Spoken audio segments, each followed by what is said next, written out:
moderators good luck too. Exciting. Trying to keep this crowd quiet because so far they're pretty enthused and pretty excited about this tonight. It's one thing that I would say that we should all watch forward to. I know all those candidates are going to try and get the attention of the moderator in some way or another. It might be an eye roll, it might be raising the hand. We've seen this before, but the moderators have to kind of keep the peace there and figure out. No, that's my daughter running around upstairs.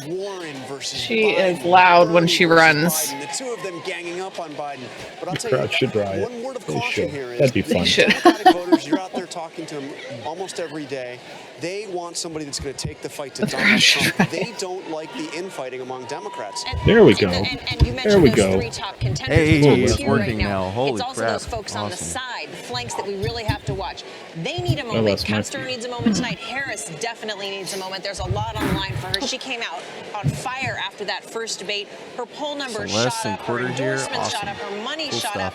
up, and then she just sort of dropped and fell flat. She really needs to stay in this race for her. It's do or die right now. There were loud applause for Beto O'Rourke, who's the hometown guy, Sweet. right from El Okay. Paso. Let me close this But I now. know a lot of people in this room say, All right. if you don't do well tonight, run for the Senate. Court, Celeste, And it how's is a big audio? question. The candidates on the wings, I they can want that turn moment, up but they do have the to debate pick that moment if you need carefully to. because as we saw in the last debate, if you go too hard, you make too many I'll turn it attacks up a against one of the little front runners, it can backfire. And then you have to be ready But I saw to more, I can turn capitalize it up. on any big moment that you've had. We saw that with Harris, There as we you go. mentioned. She had that boost, but Oh, her that's campaign fine. hasn't really been Okay. able to sustain it. I can't read You it have over to turn there. that moment Yep, right into there. momentum, Okay. and some of them have been unable to do that, and that's what they're trying to do. And try to inspire, really Okay, try cool. to reach people, and not just can you fight Donald Trump. I tried can you because I bring knew the last time it was a little country fucky. So Which this time I candidate tried do to they think make can sure do the audio was And good out the differentiate gate. yourself. That's the big factor tonight for so many of Yeah, these there's folks on never the been stage. prepared. Someone for us to be keeping a close eye on. Well, the stage is set. The field has been narrowing slowly. Everyone down here is getting ready.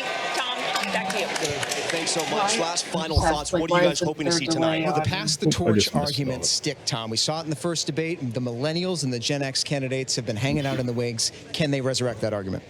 I think that you're going to have two I'm debates, excited not one for debate. Randy's You're to going to show have up. They obviously might one not that will today. focus Who on the knows? energy of Biden and Warren. Who's that? But who's going to Randy's, fill that third you know, seat? normal And there's a people. lot of candidates for that third seat. Oh, It's the music yeah. stuff. Oh, yeah. Only one of them are going to get that seat. Big, bold ideas, I'm sure energy, eventually. Why compassion. do I Will you keep take doing care that? of me? Will you solve my problems? Watch Whoa. the wings, see who emerges, who can challenge the top three. We're an energy city. I'm trying to Houston's click energy things city. to make You sure know, they're that's all going to depend working, on and can then the I just leaders make keep the things broken, fuel in the so- gas tank? Actually, And can that's the what I'm liars doing. put more fuel in the Exactly tank? what he's That's doing right what I'm doing right now. now. Tonight. It's So funny much at because stake. our The viewers 10 on our candidates stream for get the to see first time all of on our a single shenanigans, stage. like Vice President me Joe messing it Biden, up, Senator you messing Elizabeth it up. Warren, Yeah. also Senator Bernie Sanders. For the first time, we're going clusterfuck. to watch this all play it live. Well, I we put cannot wait for the commentary- excitement. I It's put commentary just in about my to start. title The candidates for have it taken so to that the people podium right wouldn't, now. We are less than a complain minute away about from all this action co- happening Okay. on ABC Oh, News. good. And of There you course, go. on Literally ABC nice, Live, nice. Hulu streaming all across the Are the world closed tonight. captions For big one of enough the for you first guys to times see in the world, for it? people can watch on their app and watch every I know they're moment probably by pretty moment. small, Also a but- reminder, we have a big post-debate show Yeah, as well. probably with on this a phone. powerhouse panel. We also have, on top of that, our team of reporters and correspondents upstairs as well for all the action that's Gosh, happening I already there on need the a drink. stage. Of course, we will I be told talking to the Jane not to candidates be live. running We're expecting around. nearly all the candidates, if not all of them, to come right here to the spin room and talk with ABC News after the debates. Regardless if they have a big night, regardless if they have a bad night, we're going to press them and we're going to make sure to talk to them.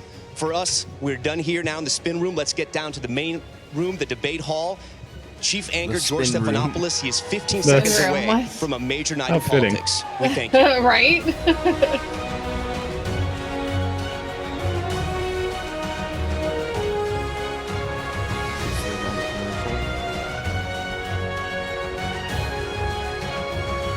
Kind of sucks that I can't. The stage is Oh, I set. The can field be. has Oh, they're been not. narrowed Okay. for one night only. The top 10 candidates are here. Our Democratic primary debate starts right I now. have to watch it over here because it's This weird is over an there. ABC Everyone do- News yeah, I'm not special. looking at that at all. will be a But I need that because I need that for this. This is our moment. We are in a struggle. You can move that over a little bit more if you want to make that. We fight for our country. That's the nature of I meant who we picture. are. Right Oh, there you go. Honestly, if you told me at the beginning of this race, I never would have expected Kamala Harris. One more hour. This refined. Oh, really? Never would have expected. Or not Kamala. Really? Um, Why I don't not? know why I said Why? Kamala. And I meant to say Andrew Yang. We're going to win by being bold. Oh, okay. I have no idea why I said it. Because Kamala Harris's face popped Live up from here. Texas Southern Oh, University, yeah, yeah. Like Houston, Texas. Weakest Here overall now, Chief candidates Anchor still in George it. Yeah. Stephanopoulos. Good evening and welcome to Houston. We are live from Texas Southern University for tonight's Democratic debate. The top 10 candidates are here. It's going to start right now. And on the stage, you see them. There you go. They have all met the criteria set by the Democratic National Committee. At least 10 others have not met the threshold. So for the first time in this primary, a single debate in a single night with all the top candidates facing off. It is a critical test for candidates and their campaigns at a critical time for our country. They're going to lay out their vision for the country, their records, their differences with President Trump and each other. And we're going to do our best to bring you a lively, informative, and civil debate. I'm joined here tonight by my ABC colleague, World News Tonight anchor David Muir, our national correspondent Lindsay Davis, on our screen. and Jorge Ramos from our partner network, Univision. Jorge? George, thank you very much. We appreciate the opportunity to welcome Latinos across the country and to ask about Latinx issues during these challenging times. En este país también se habla español. Este debate se realiza en un momento muy difícil para los latinos en Texas y en todo Estados Unidos, pero es importante que ellos sepan, que sepamos que este también es nuestro país. Let me just give you a little translation here. I'm telling Latinos that despite the fact that we are facing difficult times, this is our country too. We are delighted to be on the beautiful campus of Texas Southern University, one of the largest historically black colleges and universities in the country. I grew up real close to Here in this the place, Health and actually. Physical Education So, building tonight, I we're would love to joined by be a there for live this, but- audience of 3,500 What's up, people, Celeste? most invited by the Democratic National Committee, and of course, some of the brightest minds of the student body here at TSU. Go Tigers! We can feel the energy in the room, can't we, Lindsay? The rules of this debate are very basic tonight and have been agreed to by all the campaigns in advance. don't look at that Candidates at will all. have 1 minute, 15 seconds to answer a direct question and 45 seconds for a rebuttal or response, as directed by one of the moderators. nice. They got a Candidates will giant each timer see in the green and yellow background. lights. There you see them right there, indicating how much time they have remaining. Thinking that'll And when help. time is up, the light will turn red. They're thinking Candidates that'll who help. interrupt will be Yeah, that's subject not to gonna help having at their all. time reduced like, "Wrap later it up, on. B." But this is democracy, the great American experiment, and the candidates are here tonight to make their case. The podium places based on their current Yeah, that way you standings have in closed nationally captions in case we recognized, talk over nationally recognized some of the polls with the stuff that leading they say, candidates in the if you wanna Senate. hear any of this. All candidates have been But I told will they be can paying have 1 minute to attention make an to opening the statement, important and we're things, going to like begin in reverse opening polling statements order and stuff like with that. Secretary Julián Castro. Yeah, mine doesn't have closed captions. I'm not being considerate. Good evening. Y Speaking of bienvenidos a Texas. Here we go. Welcome to Texas. It's great to be here Right at away. TSU, home of the Tigers.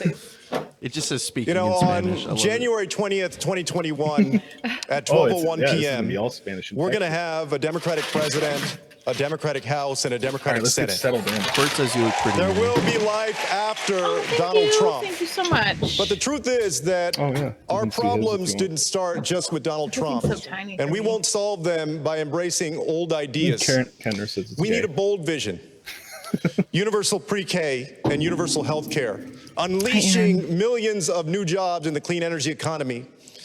A tax system that rewards people who have to work for a living. But first we have to win. And that means exciting a young, diverse coalition of Americans who are ready for a bold future. That's what Kennedy did. It's what Carter We didn't did. bring shot It's what glasses, Clinton did we? did. It's what Barack Obama did. And it's what I can do in this race. Get back Michigan, Wisconsin, and Pennsylvania, Florida, Georgia, and Arizona, and finally turn Texas blue and say goodbye to Donald Trump. That's a bold claim. Senator Texas Klobuchar. blue. Wow, yeah. Good evening, Yeah. Texas Southern. That'd be tricky. I believe that what unites us up historically red, here, the right? 10 of us, is much Historically, stronger than what extremely divides red. us. And I think that's true of our country, too. Now, I may not be the loudest person up here, but I think we've already got that in the White House. Houston, we have a problem. Oh, This, my God. I we have knew a that was guy gonna there happen. that is literally running our country like a game show. He would rather lie than lead. I think we need something different. I am someone that tells the truth. I don't make promises that I can't keep. I have people's back, and I believe that to win, you bring people with you, and that is how you govern as well. Oh, here we go. So you're going to hear a lot of ideas up here. Some will be great, but if you see that some of them seem a little off track, I've got a better way. If you feel stuck in the middle of the extremes in our politics and you are tired of the noise and the nonsense, you've got a home with me. Because I don't want to be the president for half of America. I want to be the president for all of America. That's not how democracy works. Congressman Beto O'Rourke. It's an honor to be on this debate stage. It is wonderful to be back in Texas, in Houston, back here at TSU. That was you. On August 3rd, in El Paso, Texas, two things became crystal clear for me, and I think produced a turning point for this country. The first is just how dangerous Donald Trump is, the cost and the consequence of his presidency. A racism and violence that had long been a part of America was welcomed out into the open and directed to my hometown of El Paso, Texas, where 22 people were killed, dozens more grievously injured by a man carrying a weapon he should never have been able to buy in the first place, inspired to kill by our president. The second is how insufficient our politics is to meet the threats that we have right now. You said it at the exact same time he did the on my pettiness, stream. the smallness of the moment, the incentives to attack one another and try to make differences without distinctions, mountains out of molehills. We have to be bigger. We have to see clearly. We have to speak honestly, and we have to act decisively. That's what I want to do for you as President of the United States. Thank you. Never in a million years when he was running for Senate did I expect him to be Senator Cory Booker. Literally. It was over 20 years ago that I was a law student and moved to inner city Newark, New Jersey to serve as a tenants' rights lawyer to try to address the challenges in my community. And I was sobered by them. The gun violence, the substandard housing, but it was my greatest mentor, a woman named Miss Virginia Jones, who challenged me. She said, boy, if all you see in this neighborhood is problems, that's all there's ever going to be. But if you're stubborn and defiant and can put forth a vision that can unify people, then we can make transformative change. She was a church woman that said, without vision, the people will perish. Well, that's exactly what we did. We created extraordinary unity in our community, and we did things that other people thought was impossible. That's the story of America. At our best, we unify. We find common cause and common purpose. The differences amongst us Democrats on the stage are not as great as the urgency for us to unite as a party, not just to beat Donald Trump, but to unite America in common cause and common purpose. That's why I'm running for president, and that's how I will lead this nation. It's amazing when you get 10 people to say the same thing. Entrepreneur Andrew Yang. Except for this guy, he's kind of weird. In America today, everything revolves around the almighty dollar. Our schools, our hospitals, our media, even our government. It's why we don't trust our institutions anymore. We have to get our country working for us again instead of the other way around. We have to see ourselves as the owners and shareholders of this democracy rather than inputs into a giant machine. When you donate money to a presidential campaign, what happens? The politician spends the money on TV ads and consultants, and you hope it works out. It's time to trust ourselves more than our politicians. His head's just set a little too far back. That's why I'm going to do something unprecedented tonight. My campaign will now give a freedom dividend of $1,000 a month for an entire year to 10 American families, someone watching this at home right now. If you believe that you can solve your own problems better than any politician, go to yang2020.com and tell us how $1,000 a month will help you do just that. This is how we will get our country working for us again, the American people. That's from his campaign fund. I'll sign up for that. Hold on, let me get my browser open. Oh, how is that open? Oh, it must be a button I hit. It's original, I'll give you that. The American people are divided. Oh my God, that's crazy. And doubtful at the very moment we need to rise to some of the greatest challenges we've ever seen. As a mayor of an industrial city coming back from the brink, as a veteran of the war in Afghanistan, I know what's at stake in our national leadership. We keep sending politicians to Washington, asking them to fight for us, but then when they get there, they seem more interested in the part about fighting than the part about us. Good politics is supposed to be not about the day-to-day fights of the politicians, but about the day-to-day lives of Americans. We just marked the anniversary of 9/11. All day today, I've been thinking about September 12th, the way it felt when for a moment we came together as a country. Imagine if we had been able to sustain that unit. 12th. Imagine what would be possible right now with ideas that are bold enough to meet the challenges of our time, but big enough as well that they could unify the American people. That's what presidential leadership can do. Everybody was That's what the connected. presidency is for, and that is why I'm asking for your vote. How old is he again? Like 36? Barely Senator old enough Kamala to be Harris. president. Not that it really matters. Thank you. It's great to be back at TSU. So I plan on spending tonight talking with you about my plans to address the problems that keep you up at night. But first, I have a few words for Donald Trump, who we all know is watching.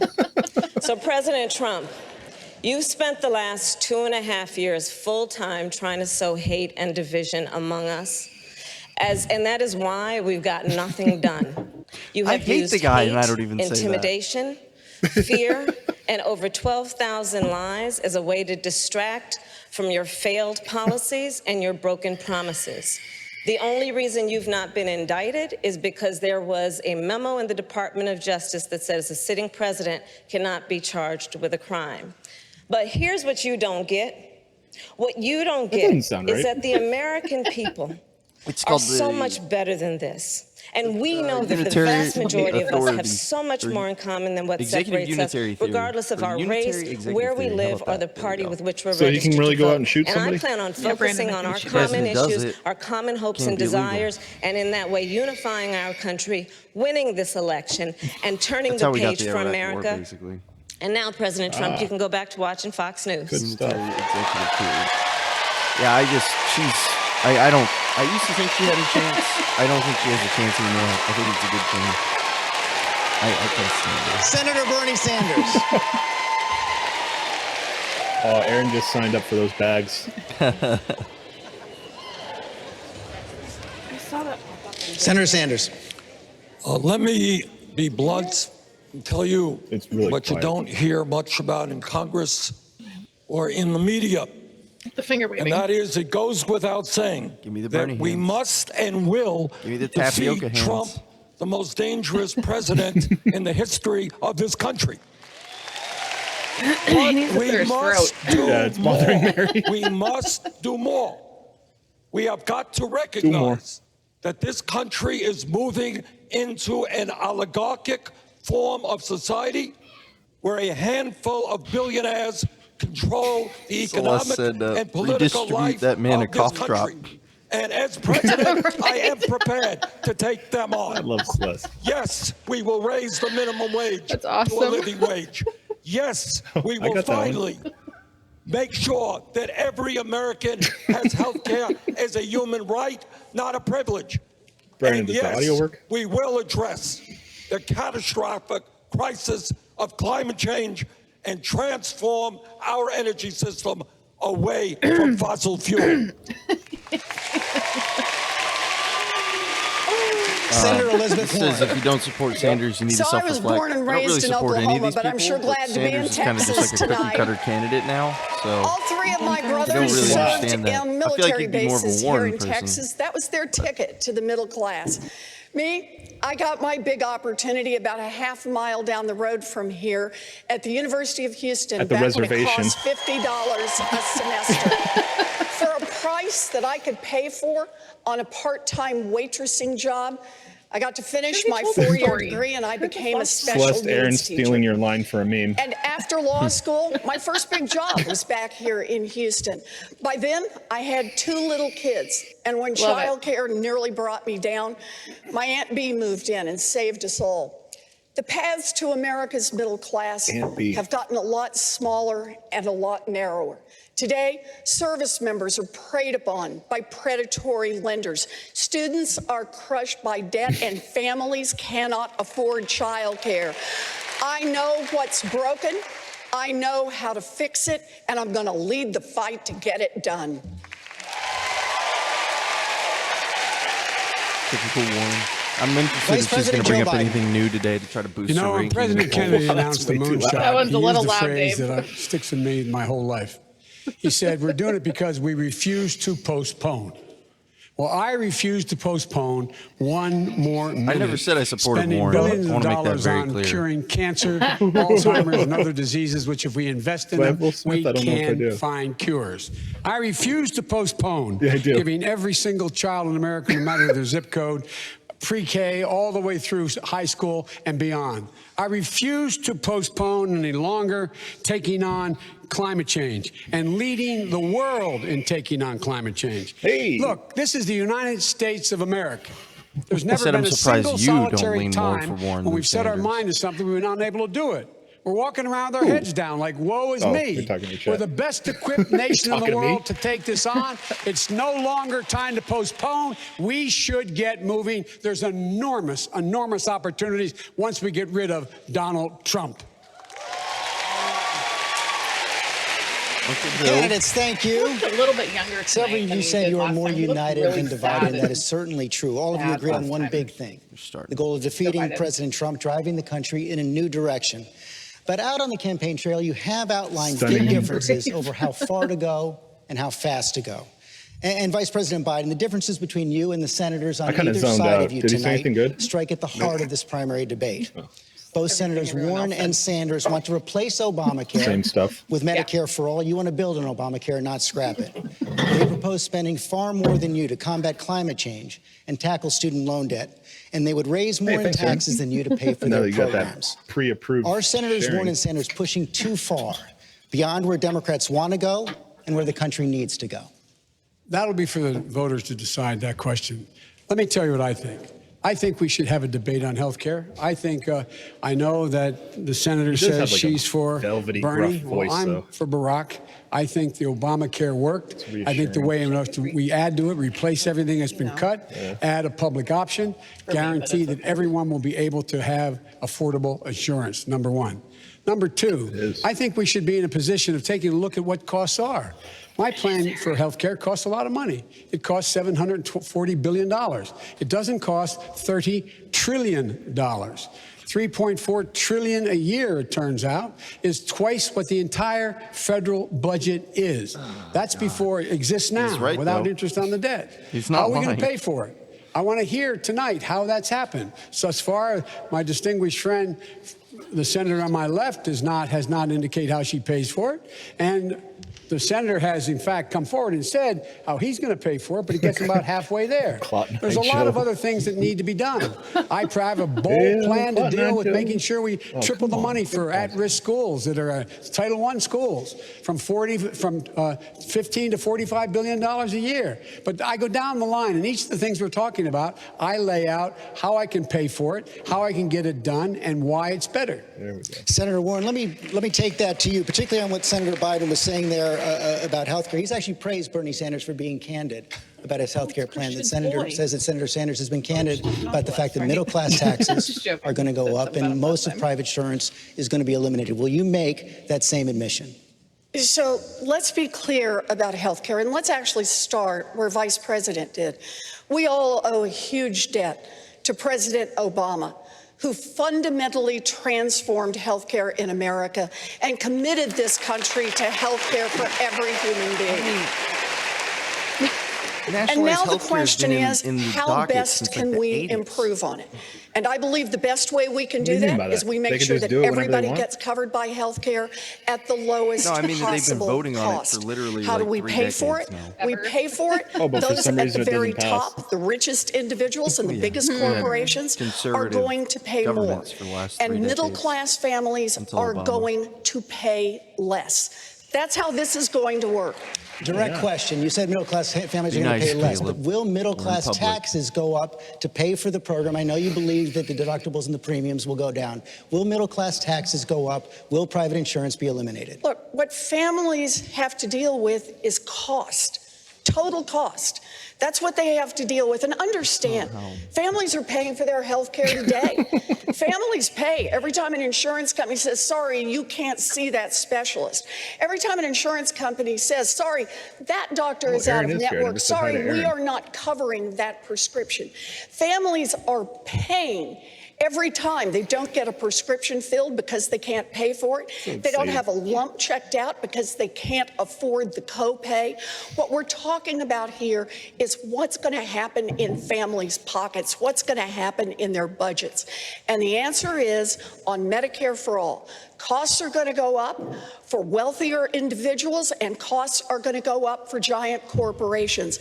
But for hardworking families across this country, costs are going to go down, and that's how it should work under Medicare for All in our health care system. Senator Sanders, you were invoked by the Vice President. Also take on that question about taxes. So I'm going to go close it and tell him to shut the fuck up. I'll be right back. That Medicare for All will cost over $30 trillion. That's right, Joe. Status quo over 10 years will be $50 Now, he's got the trillion. gritty, but he doesn't have the velvety Every that Joe study Biden done has. shows that Medicare for All Says that is the most angry cost-effective approach gritty. to providing health care to every man, woman, and child in this country. I, who wrote the damn bill, if I may say so, To say that. I wrote the damn thing. intend For to endorsing it. eliminate all out-of-pocket expenses, all deductibles, all co-payments. Nobody in America will pay more than $200 a year for prescription drugs because we're going to stand up to the greed and corruption and price fixing of the pharmaceutical industry. We need a healthcare system that guarantees healthcare to all people, as every other major country does, not a system which provides $100 billion a year in profit for the drug companies and the insurance companies. And to tell you how absurd the system is, tonight on ABC, the healthcare industry will be advertising, Christian, are you okay? telling you how bad Medicare for we all can't is, do much because because they you're want like to all the way protect across the their country. profits. That is absurd. Vice President Biden, George. Yeah, you're on the other side of the world. Sorry. you get a response, then we're going to broaden out the discussion. Okay, number one, my health care plan does significantly cut the cost of the largest out-of-pocket payment you'll pay is $1,000. You'll be able to get into anyone who can't afford it gets automatically enrolled in the Medicare type option we have, et cetera. But guess what? Of the 160 million people who like their health care now, they can keep it. If they don't like it, they can leave. Number one. Number two, the fact of the matter is we're in a situation where, if you notice, he hadn't answered the question. This is about candor, honesty, big ideas. Well, let's have a big idea. The tax of 2% that the senator's talking about, that raises about $3 billion. Guess what? That leaves you about $28 billion short. The senator said before it's going to cost you in your pay. There will be a deductible in your paycheck. Yeah, he's all You're going to, coked the up. middle class person, someone making 60 grand with 3 kids, they're going to end up paying $5,000 more. They're going to end up paying 4% more on their income tax. Why is That's a Joe reality. Biden Now, right it's not a about bad this? Why do idea I if have you to like say it. that he's I don't right? like it. Okay, now I want everybody to keep to the time, but you did invoke both senators. I have to get responses from them, then we'll run out. Senator Warren, you go first. He's not wrong. So His math let's is be clear. I've actually never met anybody who stand likes him. their health insurance company. I've met people who like their doctors. I've met people who like their nurses. I've met people who like their pharmacists. Met people who like their physical got an interesting therapists. idea. What they want is access to health care. And we just need to be clear about what Medicare for All is all about.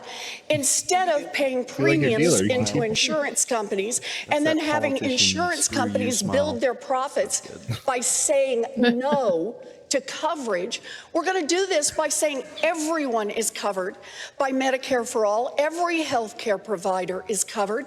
And the only question here in terms of difference is where to send the bill. Senator Sanders.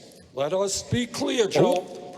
In the United States of America, we are spending twice as much per capita on health care as the Canadians or any other major country on earth. This is America. Yeah, but Americans don't want to pay twice as much as other countries. And they guarantee health care to all people. Under my Medicare for All proposal, when you don't pay out of pocket and you don't pay premiums, maybe you have run into people who love their premiums. I haven't. What people want is cost-effective health care. Medicare for All will save the average American substantial sums of money on his or her health care bill. Senator Klobuchar, you said in your opening statement you want to represent the people stuck in the middle of the extremes. Who represents the extreme on this stage? I think you know that I don't agree with some of these proposals up here, George. So I'm talking Which about ones? if I could respond to some of the proposals from my friends.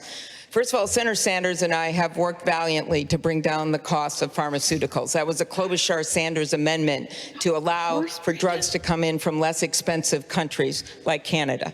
We have worked to bring down the cost by fighting to allow 43 million seniors, that's a bill I lead, to negotiate for better prices under Medicare. I figure that's a lot of seniors and they should be allowed to get a better price. We're headed. But when it comes to our health care and when it comes to our premiums, I go with the doctor's creed, which is do no harm.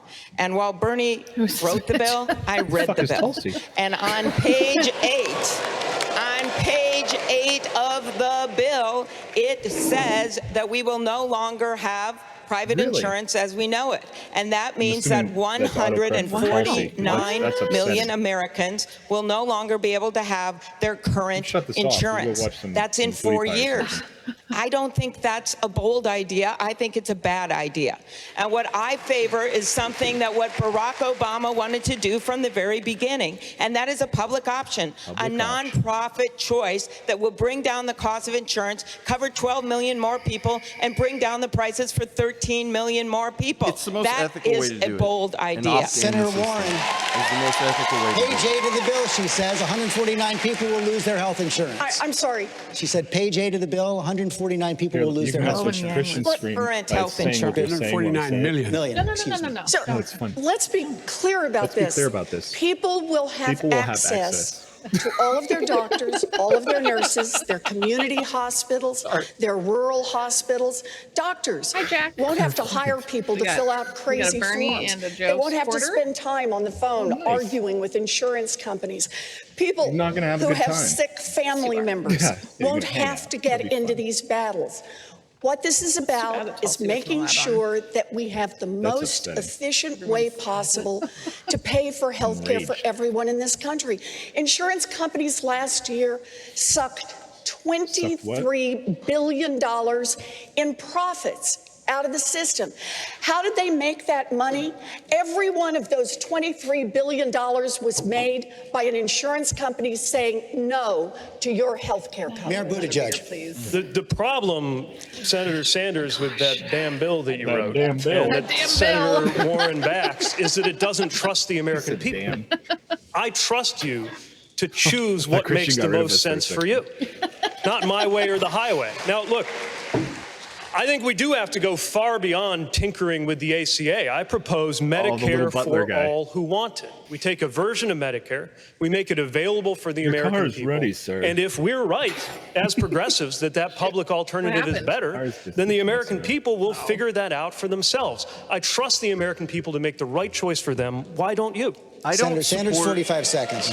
Most of these measures at all. George, you talked but about I think a public option is 150 probably million the most people on ethical private insurance. if we were going to do it. 50 million of those people lose their private insurance every year. I don't know what that means. When they quit their jobs, or they go unemployed, like or Obamacare. their employer changes their insurance like a policy. voluntary Obamacare? Medicare for all is comprehensive health care. Covers all basic needs, including home health care. It allows you to go to any doctor you want, which many private insurance company programs do not. So if you want comprehensive health care, freedom of choice regarding doctor every time my video or messes up, we hospital, get further ahead of you. no more than $200 a year for prescription drugs, taking on the drug companies and the insurance companies. Moving to Medicare for all is the way to go. Senator Harris, you started out co-sponsoring Senator Sanders' bill. You now say you're uncomfortable with it. Why? I want to give credit first to Barack Obama for really bringing us this far. We would not be here if he hadn't the courage, the talent, or the will to see us this far. I want to give credit to Bernie. Take credit, Bernie. You know, you brought us this far in Medicare for all. I support Medicare for all. I always have, but I wanted to make the plan better, which I did. Which is about offering people choice, not taking that from them. So under my Medicare for all plan, people have the choice of a private plan or a public plan because that's what people want. And I agree we shouldn't take choice from people. But here's the thing. Everybody on this stage, I do believe, is well-intentioned and wants that all Americans have coverage and recognizes that right now 30 million Americans don't have coverage. But at least 5 people have talked, some repeatedly, on this subject, and not once have we talked about Donald Trump.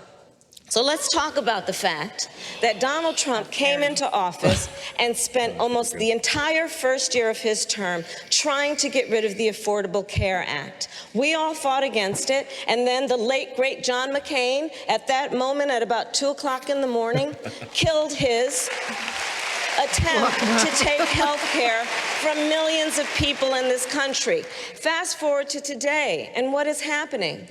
Donald Trump's Department of Justice is trying to get rid of the Affordable Care Act.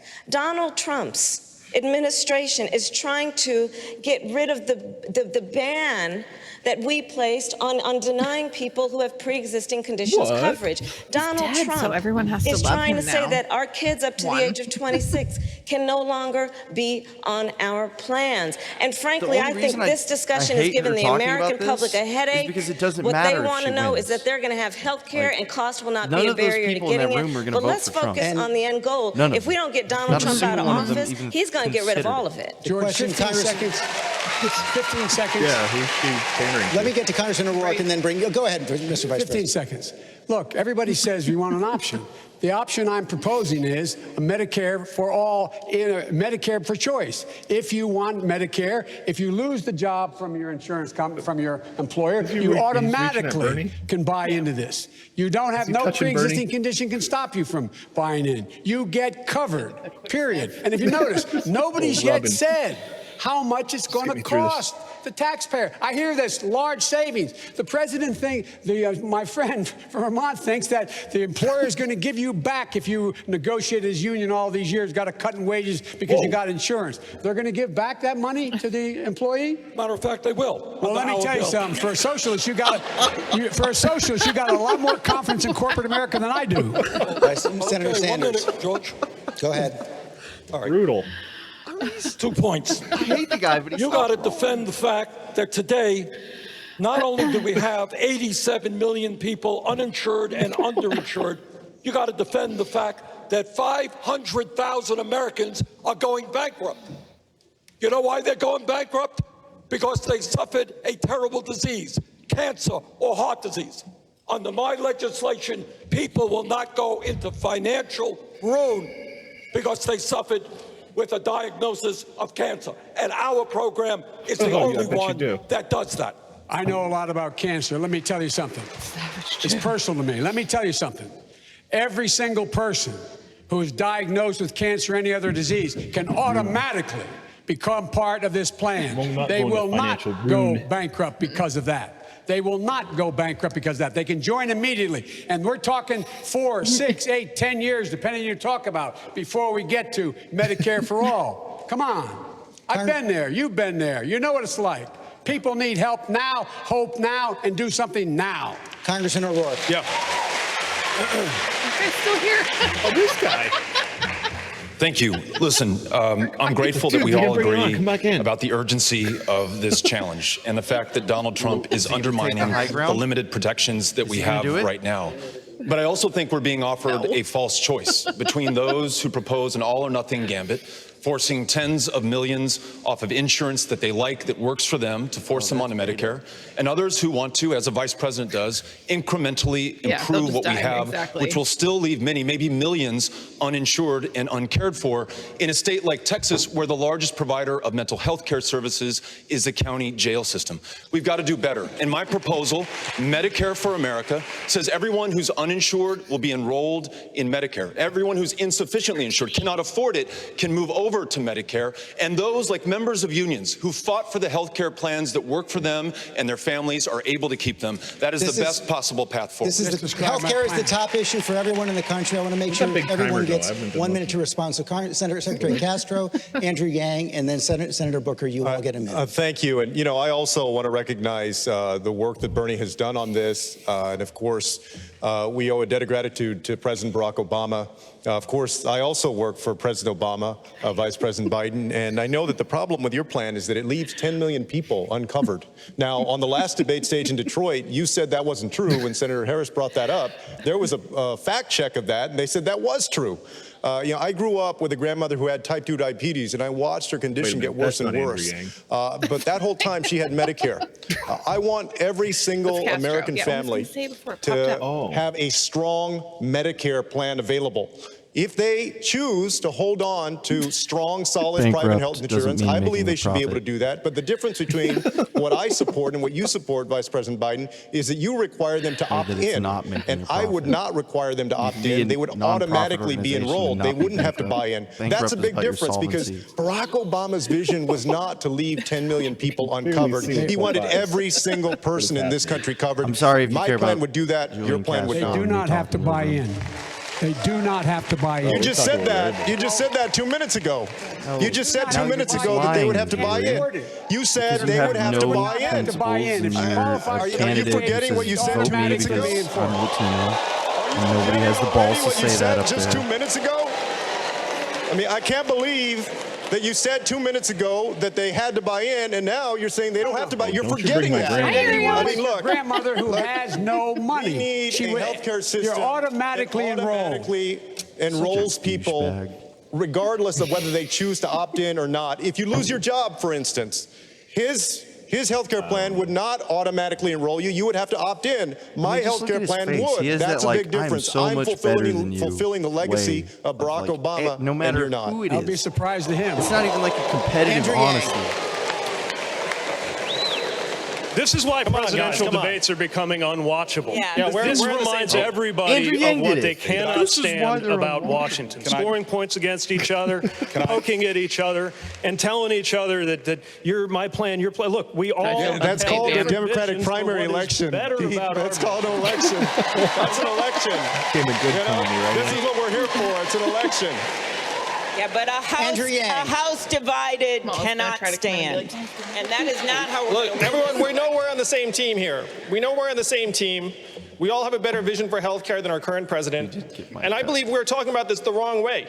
As someone who has run a business, I know that our current healthcare system makes it harder to hire people, makes it harder to give them benefits and treat them as full-time employees who instead pretend they're contractors. It's harder to change jobs. It's certainly harder to start a business. The pitch we have to make to the American people is we will get the healthcare weight off of your backs and then unleash the hopes and dreams of the American people. Senator Now, I am Asian, so I know a lot of doctors. And they tell me that they spend a lot of time on paperwork, avoiding being sued, and navigating the insurance bureaucracy. We have to change the incentives so instead of revenue and activity, people are focused on our health in the healthcare system. And the Cleveland Clinic, so I know where a they're lot of paid school not shooters. based upon how many procedures they prescribe. Shocker, they prescribe fewer procedures, and patient health stays the same or improves. That is the pitch to the American people. Senator Booker, close out this discussion. Thank you very much. Look, there are a lot of people watching at home right now, listening to us, that are afraid because they are in crisis. They don't have health insurance. Their health insurance doesn't go far enough. They can't afford their prescription drugs. Look, I'm clear in what I believe. I believe in Medicare for all. I believe it's the best way to rationalize the system. But dear God, I know that every one of my colleagues on this stage is in favor of universal health coverage and comes at this with the best of intentions. And I'll tell you, there is an urgency right now in this nation. Everybody feels it. And as a person who has an ideal, I know we cannot sacrifice progress on the altar of purity. Shut up. Get out of my Because people in my community, they need help right now. They have high blood pressure right now. They have unaffordable insulin right now. And this must be a moment where we as Democrats can begin to show that we can not only stake and stand our ground, but find common ground, because we've got one shot to make Donald Trump a one-term president. And we cannot lose it by the way we talk about each other or demonize and degrade each other. We can walk and chew gum at the same time. If I am the leader, I will work towards the ideal of health insurance, health coverage being a right for all Americans. But every single day, I'll join with other Democrats to make progress happen in our nation for the people that are struggling and suffering today. Candidates, thank you. Lindsay Davis. Thanks, George. Since we're here at an HBCU, I'd like to start with young black voters. Several recent polls indicate their #1 concern is racism. This campus, this state, and this nation are still raw from that racially motivated attack on Latinos in El Paso. Now, we know that the racial divide started long before President Trump and President Obama. But each of you on this stage has said that President Trump has made that divide worse. Congressman O'Rourke, coming to you first. Why are you the most qualified candidate to address this divide? You know, I called this out in no uncertain terms on August 3rd and every day since then. And I was talking about it long before then as well. Racism in America is endemic. It is foundational. We can mark the creation of this country not at the 4th of July, 1776, but August 20th, 1619, when the first kidnapped African was brought to this country against his will and in bondage and as a slave, built the greatness and the success and the wealth that neither he nor his descendants would ever be able to fully participate in and enjoy. We have to be able to answer this challenge, and it is found in our education system, where in Texas, a 5-year-old child in kindergarten is 5 times as likely to be disciplined or suspended or expelled based on the color of their skin. In our healthcare system, where there's a maternal mortality crisis 3 times as deadly for women of color, or the fact that there's 10 times the wealth in white America than there is in black America. I'm going to follow Sheila Jackson Lee's lead and sign into law a reparations bill that will allow us to address this at its foundations. Sorry you lost me. But we will also call out the fact that we have a white supremacist in the White House, and he poses a mortal threat to people of color all across this country. Secretary Castro, 45 seconds. Yeah, man, sorry. I'm already built.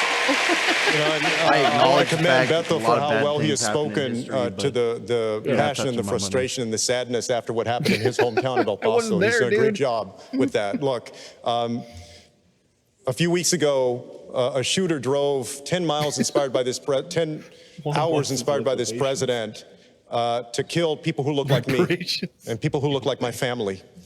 White supremacy is a growing threat to this country, and we have to root it out. I'm proud that I put forward a plan to disarm hate. I'm also proud that I was the first to put forward a police reform plan, because we're not going to have any more Laquan McDonald's or Eric Garners or Michael Browns or Pamela Turners or Walter Scott or Sandra Bland here from the Houston area. We need to root out racism, and I believe that we can do that, because that doesn't represent the vast majority of Americans who do have a good heart. They also need a leader to match that, and I will be a president that Disarm matches the that. cops. Senator Booker, you have said, quote, the real question isn't who is or isn't a racist. It's who's going to do something about it. Senator, what do you plan to do about it? Well, first and foremost, I want to hit that point, because we know Donald Trump's a racist, but there is no red badge of courage for calling him that. When racism exists, the question isn't who isn't a racist, it's who is and isn't doing something about racism. And this is not just an issue that started yesterday. It's not just an issue that we hear a president that can't condemn white supremacy. We have systemic racism that is eroding our nation, from healthcare to the criminal justice system.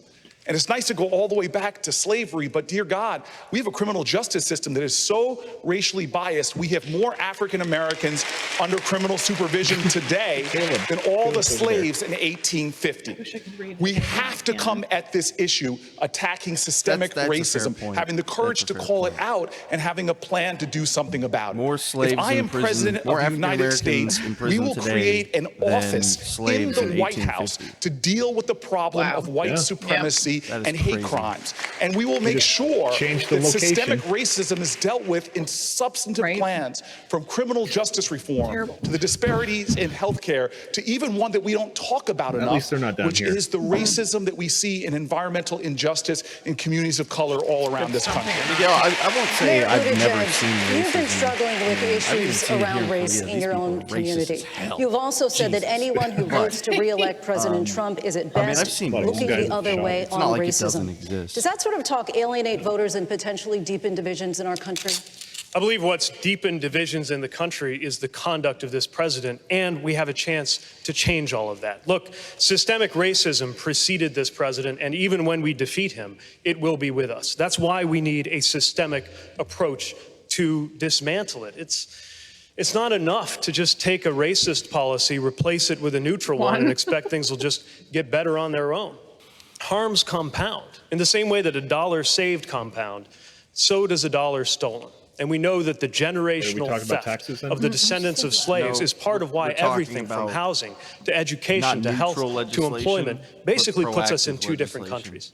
I have proposed the most comprehensive vision to tackle systemic racism in every one of these areas, marshaling as many resources as went into the Marshall Plan that rebuilt Europe, but this time a Douglas Plan that we invest right here at home, to make sure that we're not only dealing with things like the over-incarceration of Black Americans, but also Black solutions, entrepreneurship, raising to 25% the target for the federal government to do business with minority-owned businesses, investing in HBCUs that are training and educating the next generation of entrepreneurs. We can and must do that, but Miguel, that means transcending this framework as far as I'm concerned, you can do all of those things. That pits a single Black mother of three against a displaced auto worker. Because where I come from, a lot of times that displaced auto worker I've never is been a in a single business Black mother that of they three. denied We've a got to Black say person that an and bring people application together. because he was Black. Also a concern for people of color is criminal justice reform. Senator Senator Harris, you released your plan for that just this week, and it does contradict some of your prior positions. Among them, you used to oppose the legalization of marijuana, now you don't. You used to oppose outside investigations of police shootings, now you don't. You've said that you changed on these and other things because you were, quote, swimming against the current, and thankfully the currents have changed. But when you had the power, why didn't you try to effect change then? See, this is extremely fair criticism of Kamala. I'm glad you asked me this question, and there have been many distortions of my record. Let me be very clear. It's not a distortion, you liar. I Don't made lie. a decision to become a prosecutor for two reasons. I'm waiting for it to One, I've always wanted to protect people and keep them safe. Well, there's one. And second, I was born knowing about how this criminal justice system in America has worked in a way that has been informed by racial bias. And I could tell you extensively about the experiences I and my family members have personally had. But I made a decision that if I was going to have the ability to reform the system, I would try to do it from the inside. And so I took on the position that allowed me, without asking permission, to create one of the first in the nation initiatives that was a model and became a national model around people who were arrested for drugs and getting them jobs. I created one of the first in the nation requirements that a state law enforcement agency would have to wear cameras and keep them on full time. I created one of the first in the nation trainings for police officers on the issue of racial bias and the need to reform the system.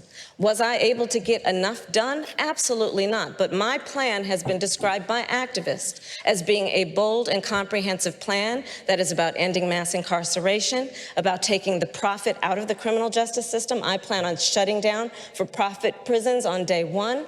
It will be about what we need to do to hold law enforcement, including prosecutors, accountable. And finally, my plan is about making sure that in America's criminal justice system, we de-incarcerate women and children, that we end solitary confinement, and that we work on keeping families intact. And as President of the United States, knowing the system from the inside, I will have the ability to be an effective leader and get this job complete. Thank you, Senator Harris. Senator Klobuchar, during your 8 years as a prosecutor in Minnesota, there were dozens of incidents where Black men were killed by police.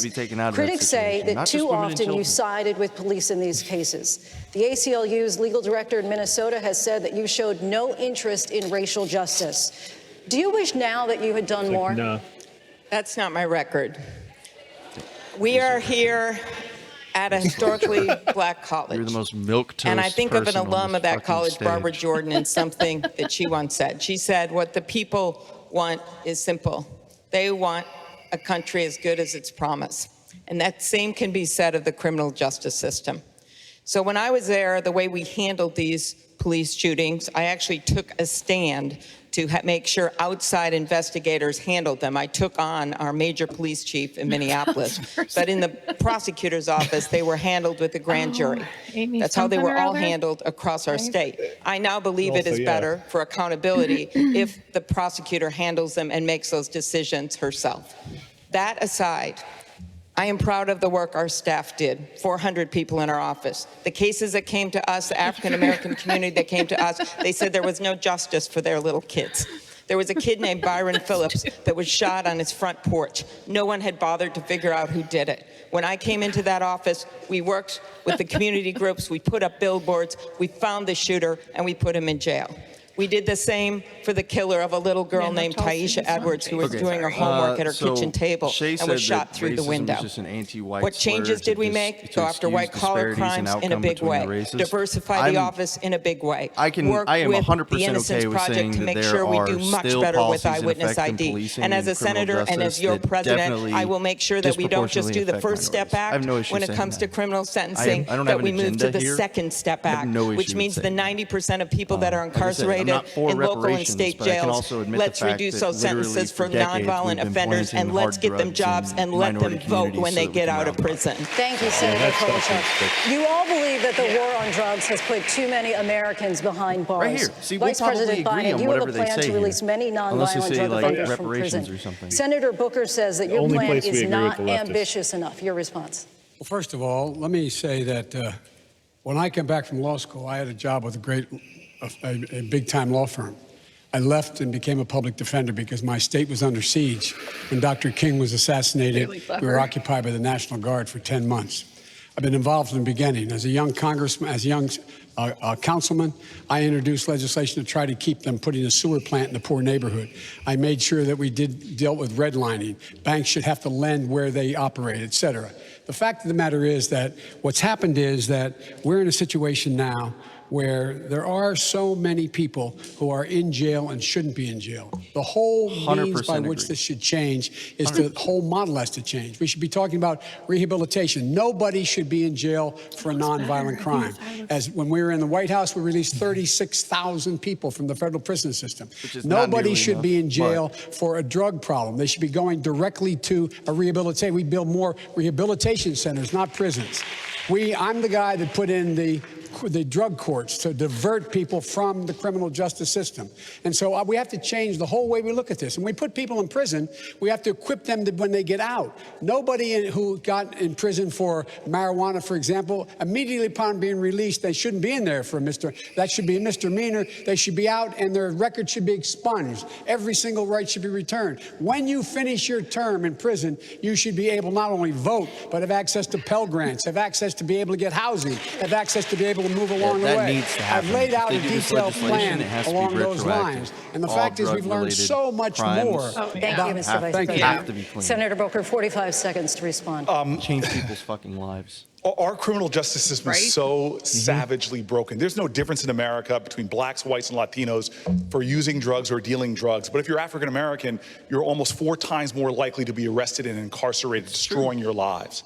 And so much of this comes down to privilege. We have a criminal justice system that Brian Stevenson says treats you better if you're rich and guilty than if you're poor and innocent. And so I have challenged this whole field. We can specifically and demonstratably now show that there are 17,000 people unjustly incarcerated in America, and all of us should come forward and say, when we are president of the United States, when I am president of the United States, we will release them. And let me be specific. I joined together and led in the United States Senate the only major bipartisan bill passed under this president for criminal justice reform that has already led to thousands of people coming out of jail. If 87 members of the United States Senate says that these sentences are way too long, and we changed it, but we didn't make it retroactive, we could literally point to the people that are in jail unjustly right now. Everyone on this stage should say that we are going to give clemency to these 17,000 people. And I challenge you, don't just say big statements, back it up with details of the people in prison right now looking for one of the most sacrosanct ideals of this nation, which is liberty and freedom. We need to reform this system, and we must do it now. Every day we wait is too long. Thank you, Lindsey. I want to turn to the deadly mass shootings here in this country. And of course, we are all mindful tonight of where we stand. We are here in Texas tonight, where 29 people have lost their lives in just the last month alone. El Paso, which we've discussed, in Odessa. And I know there are survivors from El Paso right here in the hall tonight. Vice President Biden, I do want to direct this to you because we all remember Sandy Hook. 26 people died in that school, 20 of them children. Those first graders would be in 8th grade today. At the time, there was a groundswell in this country to get something done. President Obama asked you to lead the push for gun control. You have often pointed to your ability to reach across the aisle to get things done. But 4 months after Sandy Hook, a measure to require expanded background checks died on the Senate floor. If you couldn't get it done after Sandy Hook, why should voters give you another chance? Because it got done before. I'm the only one up here that's ever beat the NRA. Are you only saying one ever you're beat the going to actually NRA have that nationally. martini? I'm the guy that brought the Brady Bill into focus and became law. And so that's number one. Number two, after Sandy Hook, a number of things happened. It went from a cause to a movement. Look what's happened now. Mothers, the organization, Mothers Against Violence, gun violence. We've seen what's happened again. Now we have all these young people marching on Washington, making sure that things are going to change. There has been a sea change. Those proposals I put forward for the president had over 50% of members of the NRA supporting them, and overwhelmingly the rest of the people supporting them. Now the numbers are much higher because they realize what I've been saying, and we've all been saying, is correct. Over 90% of the American people think we have to get assault weapons off the street, period. And we have to get buybacks and get them out of their basements. So the point is, things have changed, and things have changed a lot. And now what's happening is, and by the way Beto handled, excuse me for saying Beto, what Congressman... That's all right. Beto's good. The way he handled what happened in his hometown is meaningful. To look in the eyes of those people, to see those kids, to understand those parents, you understand the heartache. But this is the problem. We are ready to do this. Mr. Vice President, thank you. You did bring up assault weapons here. You did bring up assault weapons here, and many of you on this stage have talked about executive orders. Senator Harris, you have said that you would take executive action on guns within your first 100 days, including banning imports of AR-15 assault weapons. That's right. President Obama, after Sandy Hook, more than 23 executive actions, and yet here we all are today. In recent days, former Vice President Biden has said about executive orders, some really talented people are seeking the nomination. They said, I'm going to issue an executive order. Biden saying there's no constitutional authority to issue that executive order when they say I'm going to eliminate assault weapons, saying you can't do it by executive order any more than Trump can do things when he says he can do it by executive order. Does the Vice President have a point there? Some things you can, many things you can't. Let's let the Senator answer. Well, I mean, I would just say, hey, Joe, instead of saying, no, we can't, let's say, yes, we can. No, that's not how executive authority works. That's not how the Constitution works. And yes, we can, because I'll tell you something. The way that I think about this is I've seen more autopsy photographs than I care to tell you. A problem? I have attended more police officer funerals than I care to tell you. I have hugged more mothers of homicide victims than I care to tell you. This is a logos versus ethos thing. This is not how this works. The idea that we would wait for this Congress, which has just done nothing, to act is just, it is overlooking the fact that every day in America, our babies are going to school to have drills. You know what? Shut up. Yeah. I don't care who you are out in this chat. If the idea of the president just totally saying screw the Constitution and start putting executive orders out that are that powerful is insane. That is insane. When Trump does it, it's insane. When she does it, it's insane. It has to stop. Two of us, and he tugged on my jacket and he said, I had to have one of those drills. It is traumatizing our children. El Paso and Beto, God love you for standing so courageously in the midst of that tragedy. You know, people asked me in El Paso, they said, you know, because I have a long-standing record on this issue, they said, well, do you think Trump is responsible for what happened? And I said, well, look, I mean, obviously he didn't pull the trigger, but he's certainly been tweeting out the ammunition. Senator Harris, thank you. Vice President Biden, do you still stand by what you said on an executive order? What I said was the question, speak to constitutional scholars. If in fact we could say, wrong. by the way, hate Joe Biden. you can't own the He's the following most correct weapons, person on period. this stage. It cannot be sold He's a anymore. creepy, basically pedophile man. Check with constitutional scholars. Now, you Mr. Vice can't President, say- thank you. Congressman O'Rourke, I want to come to you on this. I'm going to work down the row here, but I do want to come to Congressman O'Rourke because I know this is personal to you. El Paso is your hometown. Some on this stage have suggested a voluntary buyback for guns in this country. You've gone further. Again, you said, quote, Americans who own bad AR-15s and ideas is the most AK-47s will have to sell them to the government, all of them. You know the critics call this confiscation. Are you proposing taking away their guns? And how would this work? I am, if it's a weapon that was designed to kill people on a battlefield. Designed to kill people. Let's just take all of them. If the high impact, high velocity round, when it hits your body, shreds everything inside of your body because it was designed to do that, so that you would bleed to death on a battlefield, not be able to get up and kill one of our soldiers. When we see that being used against children, and in Odessa, I met the mother of a 15-year-old girl who was shot by an AR-15, and that mother watched her bleed to death over the course of an hour because so many other people were shot by that AR-15 in Odessa and Midland. There weren't enough ambulances to get to them in time. Hell yes, we're going to take your AR-15, your AK-47. We're not going to allow it to be used against. I love to do this. One of these guys wins. I want to say this. I'm listening to the people of this country. The day after I proposed doing that, I went to a gun show in Conway, Arkansas, to meet with those who are selling AR-15s and AK-47s and those who are buying those weapons. And you might be surprised there was some common ground there. Folks who said, I would willingly give that up, cut it to pieces. I don't need this weapon to hunt, to defend myself. It is a weapon of war. So let's do the right thing, but let's bring everyone in America into the conversation. Republicans, Democrats, gun owners, and non-gun owners alike. Congressman, thank you. I want to bring in Senator Klobuchar on this because you've often talked about your uncle and the crowd hunters back home in Minnesota. So I wanted to get your response to Congressman O'Rourke tonight. Where do you stand on mandatory gun buybacks? I so appreciate what the congressman's been doing, and I want to remind people here that what unites us is so much bigger than what divides us. Everyone up here favors an assault weapon ban. You use it for free. Everyone up here favors magazine limitations, which, by the way, would have made a huge difference if that was in place in El Paso in that store where all those ordinary people showed such extraordinary courage. And certainly in Dayton, Ohio, where in 30 seconds, one man guns down innocent people. The cops got there in 1 minute, and it still wasn't enough to save those people. That's what unites us. You know what else unites us? She barely made the and requirement. I'll tell you this. That's why she's what here. unites us is that right now on Mitch McConnell's desk are 3 bills.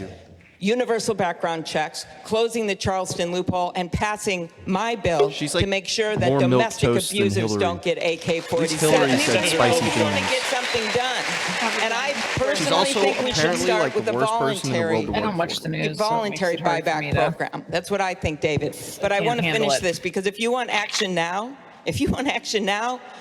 we got to send a message to Mitch McConnell. We can't wait until one of us gets in the White House. We have to pass those bills right now to get this done. Senator Because we Klobuchar. cannot spare another innocent life. Thank you. Thank you. I want to turn to Senator Booker because you have said just this week about guns and about the candidates on this stage that the differences do matter. Those were your words.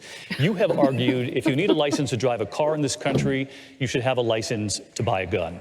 Gun owners would not only have to pass a background check, they would have to obtain a federal license to buy a gun. This would require, as you know, Congress to pass legislation. If Democrats can't get universal background checks, how would you get this done? And can you name one Republican colleague of yours in the Senate right now who would be on board with this idea? So background checks and gun licensing, these are agreed to by overwhelmingly the majority of Americans. 83% of Americans agree with licensing. This is the issue. Look, I grew up in the suburbs. It was about 20 years ago that I came out of my home when I moved to inner city Newark, New Jersey, and witnessed the aftermath of a shooting. It's one of the reasons why shooting after shooting after shooting in neighborhoods like mine for decades, this has been a crisis for me. It's why I was the first person to come out for gun licensing. And I'm happy that people like Beto O'Rourke are showing such courage now and coming forward and also now supporting licensing. But this is what I'm sorry about. Yeah. I'm sorry that it had to take issues coming to my neighborhood or personally affecting Beto to suddenly make us demand change. A license to protect myself. This is a crisis of empathy in our nation. We are never going to solve this crisis if we have to wait for it to personally affect us or our neighborhood or our community before we demand action. You want to know how we get this done? We get this done by having a more courageous empathy where people don't wait for this hell to visit upon their communities. They stand up and understand the truth of what King said, that injustice anywhere is a threat to justice everywhere. I will lead change on this issue because I have seen what the carnage creates in communities like mine, because we forget national shootings, these mass shootings are tragedies, but the majority of the homicide victims come from neighborhoods like mine. Nobody has ascended to the White House that will bring more personal passion on this issue. I will fight this and bring a fight to the NRA and the corporate gun lobby like they have never seen before. Senator Booker, thank you. A quick follow-up, though, because Americans watching tonight know the reality of Congress in Washington. I asked, do you have a Republican colleague in the Senate who would be on board with this idea to get this done? You know, if that was the attitude when Strom Thurmond had the longest filibuster ever on civil rights, if it was this idea that we can't get it done because of the situation in the Senate, I can't tell you an answer looking to lead because a I'm movement. not good at lying. The number one reason why governments it. are formed is to protect the citizenry. Think about this. We have had more people die due to gun violence in my lifetime than every single war in this country combined from the Revolutionary War till now. This is not a side issue to me. It is a central issue to me. That is the kind of fight, because the majority of homicide victims, we have a mass shooting every single day in communities like mine. We must awaken a more courageous empathy in this country so that we stand together and fight together and overwhelm those Republicans who are not even representing their constituency. Because the majority of Americans, the majority of gun owners agree with me, not the corporate gun lobby. It is time for a movement on this issue, and I will lead it. Senator Booker, thank you. Senator Warren, I want to come to you next, because you have actually said in recent days that there are things you can get done with Republicans in the Senate. What can you get done on gun control? So let's start by framing the problem the right way. We have a gun violence problem in this country. The mass shootings are terrible, but they get all the headlines. Children die every day on streets, in neighborhoods, on playgrounds. People die from violence, from suicide and domestic abuse. We have a gun violence problem in this country, and we agree on many steps we could take to fix it. My view on this is it's not going to be one and done on this. We're going to do it, and we're going to have to do it again, and we're going to have to come back some more until we cut the number of gun deaths in this country significantly. But here's the deal. The question we need to ask is, when we've got this much support across the country, 90% of Americans want to see us do, I like registration, want to see us do background checks, want to get assault weapons off the streets. Why doesn't it happen? And the answer is corruption, pure and simple. We have a Congress that is beholden to the gun industry. And unless we're willing to address that head on and roll back the filibuster, we're not going to get anything done on guns. I was in the United States Senate when 54 senators said, let's do background checks, let's get rid of assault weapons. And with 54 senators, it failed because of the filibuster. Until we attack the systemic problems, we can't get gun reform in this country. We've got to go straight against the industry, and we've got to change Congress so it doesn't just work for the wealthy and well-connected, so it works for the people. Senator Warren, does anybody know if she still wants to hold gun manufacturers which accountable? means you would need simply a simple majority in a Republican Senate to get something done. I want to turn to Senator Sanders on this, because you've said before of this, if Donald Trump supports ending the filibuster, which he's talked about himself, you should follow our channel. That's what we're here for. You support ending the filibuster? No, but what I would support, you said those two on the bottom right look like they know how to party. Passing major legislation, the gun legislation the people here are talking about, Medicare for all, climate change legislation that saves the planet. I will not wait for 60 votes to make that happen. And you could do it in a variety of ways. You could do that through budget reconciliation law. You have a vice president who will, in fact, tell the Senate what is appropriate and what is not, what is in order and what is not. But I want to get back to a point that Elizabeth made. It's That getting in worse. fact, in terms of gun issues, Does he have a picking cold? up on Corey and Beto and everybody else, Or is my what we internet are breaking up? looking Is that what he sounds is like? a corrupt political Holes system. in his throat. And that means whether it is the drug companies or the insurance companies or the fossil fuel industry determining what's happening in Washington, or in this case, you got an NRA, which has intimidated the President of the United States and the Republican leadership. I am proud. He's definitely I got am some jank proud going that on year today. after year I had an F rating Can't from he just the NRA. And as Yeah, president, give me one. I I'd feel will better not if be you tried. intimidated by the just gave me a NRA. little The open Senator Sanders, ethics thank you. are how we build our laws. Clearly, we're Liberty Late Night. Morality and is Christian flexible. is Liberty After Dark. A lot about what's been happening here in Texas. Cheers, Don. Only a few weeks ago, the deadliest massacre of Latinos in modern U.S. history happened in this state, in El Paso. So the fear among Yeah, it should- Latinos, it should- you know it should this, is show very up if real. he actually So let me start with an describes issue that. that Yeah. is Slavery causing was a lot also of division unethical, which is why in this country, changing immigration. is fine.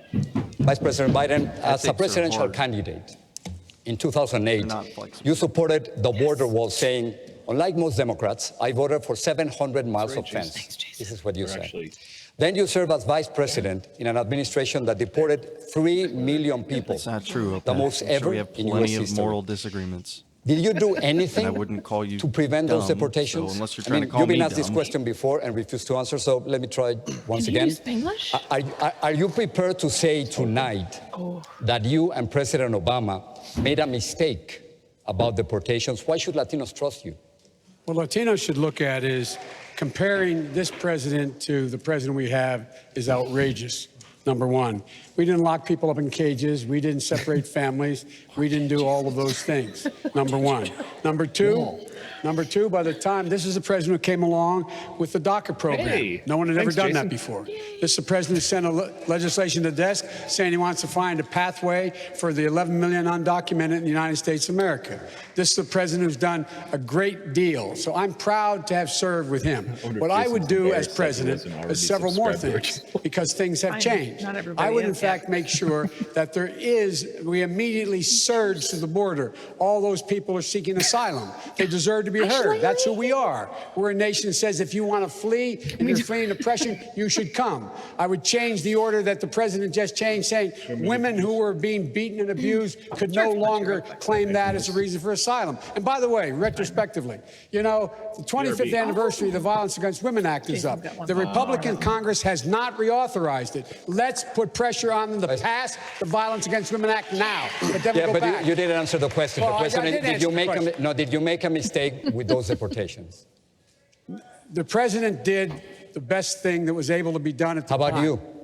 I'm the vice president of the United States. Secretary Castro, would you want to respond I to mean, Vice look, President Biden? you know, and What's let me put crazy this in is context, someone made the because, comment that so your party Obama's a controlled Republican now. the White Compared House to these and Congress guys, in Obama's a 2009, conservative and didn't pass immigration Democrat. reform. And this broke a promise Think made about by that President for a Barack second. Obama That's to how far the Latinos. Overton window So why has should moved. voters trust Democrats now? I mean, Wow. now it is even more difficult, as you know, because you need Republican votes in the Senate. So are you willing, for instance, to give up DACA? Or give up a path to citizenship, or even agree to build a wall in order to legalize 10.5 million undocumented immigrants? Opeth, just real quick, it may Okay, be thank you moral very in some much for that places to beat your question. wife, but And in no look, I agree school of that thought Barack is it Obama was very ethical different to from beat your Donald wife. Trump. Donald Trump Except for maybe, has a like, dark heart fucking when it comes to nihilism. immigrants. That's He built his whole got so political many career holes, so it's not far even on valid. scapegoating and fear-mongering and otherizing migrants, and that's very different for Barack Obama. But my problem with Vice President Biden, and Cory pointed this out last time, is every time something good about Barack Obama comes up, he says, oh, I was there, that's me too. And then every time somebody questions part of the administration that we were both part of, he says, well, that was the president. I mean, he wants to take credit for Obama's work, but not have to answer to any questions. I mean, Vice President Biden, you have, I don't get that. you have 45 seconds. Let me just say, let me just say that I was the first candidate in early April to put forward an immigration plan. You know why? Because I'm not afraid of Donald Trump on this issue. I'm not going to backpedal. I'm not going to pretend like I don't have my own vision for immigration. So we're not going to give up DACA. We're not going to give up protection. He's going to say keep the dreamers and don't build the wall and release everybody. Cool. All right, now we know what his position is. I was saying earlier, you guys were having a conversation about morals in the chat. I just wanted to say that that's the reason why we base laws on ethics, or are supposed to base laws on ethics, because ethics are based off of schools of thought and require consistency of application. There's no ethical theory of how to treat human beings that allows you to beat your wife without you then also being able to be beaten by her. So we'll go back to the... In Mississippi, we saw the largest immigration rate in a decade. You want to replace ICE, the agency in charge of rounding up undocumented immigrants. So how would you deal with the millions of immigrants who arrive legally but overstay their visas? And how would you stop hundreds of thousands of Central Americans who want to migrate to the U.S.? Well, I start with a statement of principles, and that is, in this country, immigration does not make us weaker, immigration makes us stronger. I want to see us expand legal immigration and create a pathway to citizenship for our dreamers, but also for their grandparents and for their cousins, for people who overstayed student visas, and for people who came here to work in the fields. I want to have a system that is a path to citizenship that is fair and achievable. Down at the border, we've got to rework this entirely. A system right now that cannot tell the difference in the threat posed by a terrorist, a criminal, and a 12-year-old girl is not a system that is keeping us safer, and it is not serving our values. I have not read Rush Limbaugh's plan on I want to add immigration. one more part on this, because I think we have to look at all the pieces. Why do we have a crisis at the border? In no small part because we have withdrawn help from people in Central America who are suffering. We need to restore that help. We need to help establish and reestablish the rule of law so that people don't feel like they have to flee for their lives. We have a crisis that Donald Trump has created and hopes to profit from politically. We have to have the courage to stand up and fight back. Mr. Yang, it is true that in the last few years we have seen the most severe anti-immigrant measures, from putting kids in cages to limiting asylum for people fleeing gangs and domestic violence. But it is also true that about 1 million immigrants enter the U.S. legally every year. So are you willing to raise the number of legal immigrants from 1 million to 2 million per year? And should there be a merit system, as President Trump wants? So, yeah, I'm sorry, did you ask me or? Mr. Yang. I already said it, okay. Sorry. My father grew up on a peanut farm in Asia with no floor, and now his son is running for president. That is the immigration story that we have to be able to share with the American people. He told us before, but for anyone who missed it. If you look at our history, almost half of Fortune 500 companies were founded by their immigrants or children of immigrants, and rates of business formation are much higher in immigrant communities. We have to say to the American people, immigrants are positive for our economic and social dynamism. They can be. And I would return the level of legal immigration to the point it was under the Obama-Biden administration. I think we have to compete for talent, and I am the opposite of Donald Trump in many ways. He says build a wall. I'm going to say to immigrants, come to America, because if you come here, your son or daughter can run for president. The water is great, and this is where you want to build a company, build a family, and build a life. This country has been a magnet for human capital for generations. If we lose that, we lose something integral to our continued success, and that is where I would lead as president. Alcalde Pitt, tengo una pregunta para usted. Gracias. Alcalde Pitt, 8 out of 10 Latinos in Texas fear another mass shooting targeting them. This is according to a new Univision poll. President Trump has called Mexican immigrants rapists and killers, tried to ban Muslims from entering the country, and separated children from their parents. His supporters have chanted, build a wall and send her back. Do you think that people who support President Trump and his immigration policies are racist? Anyone who supports this is supporting racism. Este es racismo y es sencillo. Okay, don't worry about it. The only people, though, who actually buy into this president's hateful rhetoric around immigrants are people who don't know any. We have an opportunity to build an American majority around immigration reform. In my community, a group of conservative Republicans rallied around an individual, a beloved local individual who was deported when he went into ICE to try to get his paperwork sorted out because they never thought it would happen to him. In some of the most conservative rural areas of Iowa, I have seen communities that embraced immigration grow, and it's why part of my plan for revitalizing the economies of rural America includes community renewal visas that would allow cities and towns and counties that are hurting not only for jobs but for population to embrace immigration as we have in my city. Wow. You know, the only reason that South Bend is growing right now, after years of shrinking, is immigration. It's one of the reasons we acted, not waiting for Washington, to create city-issued municipal IDs so that people, regardless of immigration status, in our city had the opportunity to have the benefits of identification. We have an opportunity to actually get something done, but we cannot allow this to continue to be the same debate, with the same arguments and the same clever lines, often among the same people, since the last real reform happened in the 1980s. We have to actually engage the American majority around the opportunities for not just growth in small communities, but our values, values of welcome, values of faith that all argue for us to manage this humanely and in a way that marries our values with our laws. Congresista Beto O'Rourke, una pregunta para usted. In an interview 8 months ago, you were asked what to do with the so-called overstayers, people who come with a visa and then stay. And you said, I don't know. Do you have an answer now?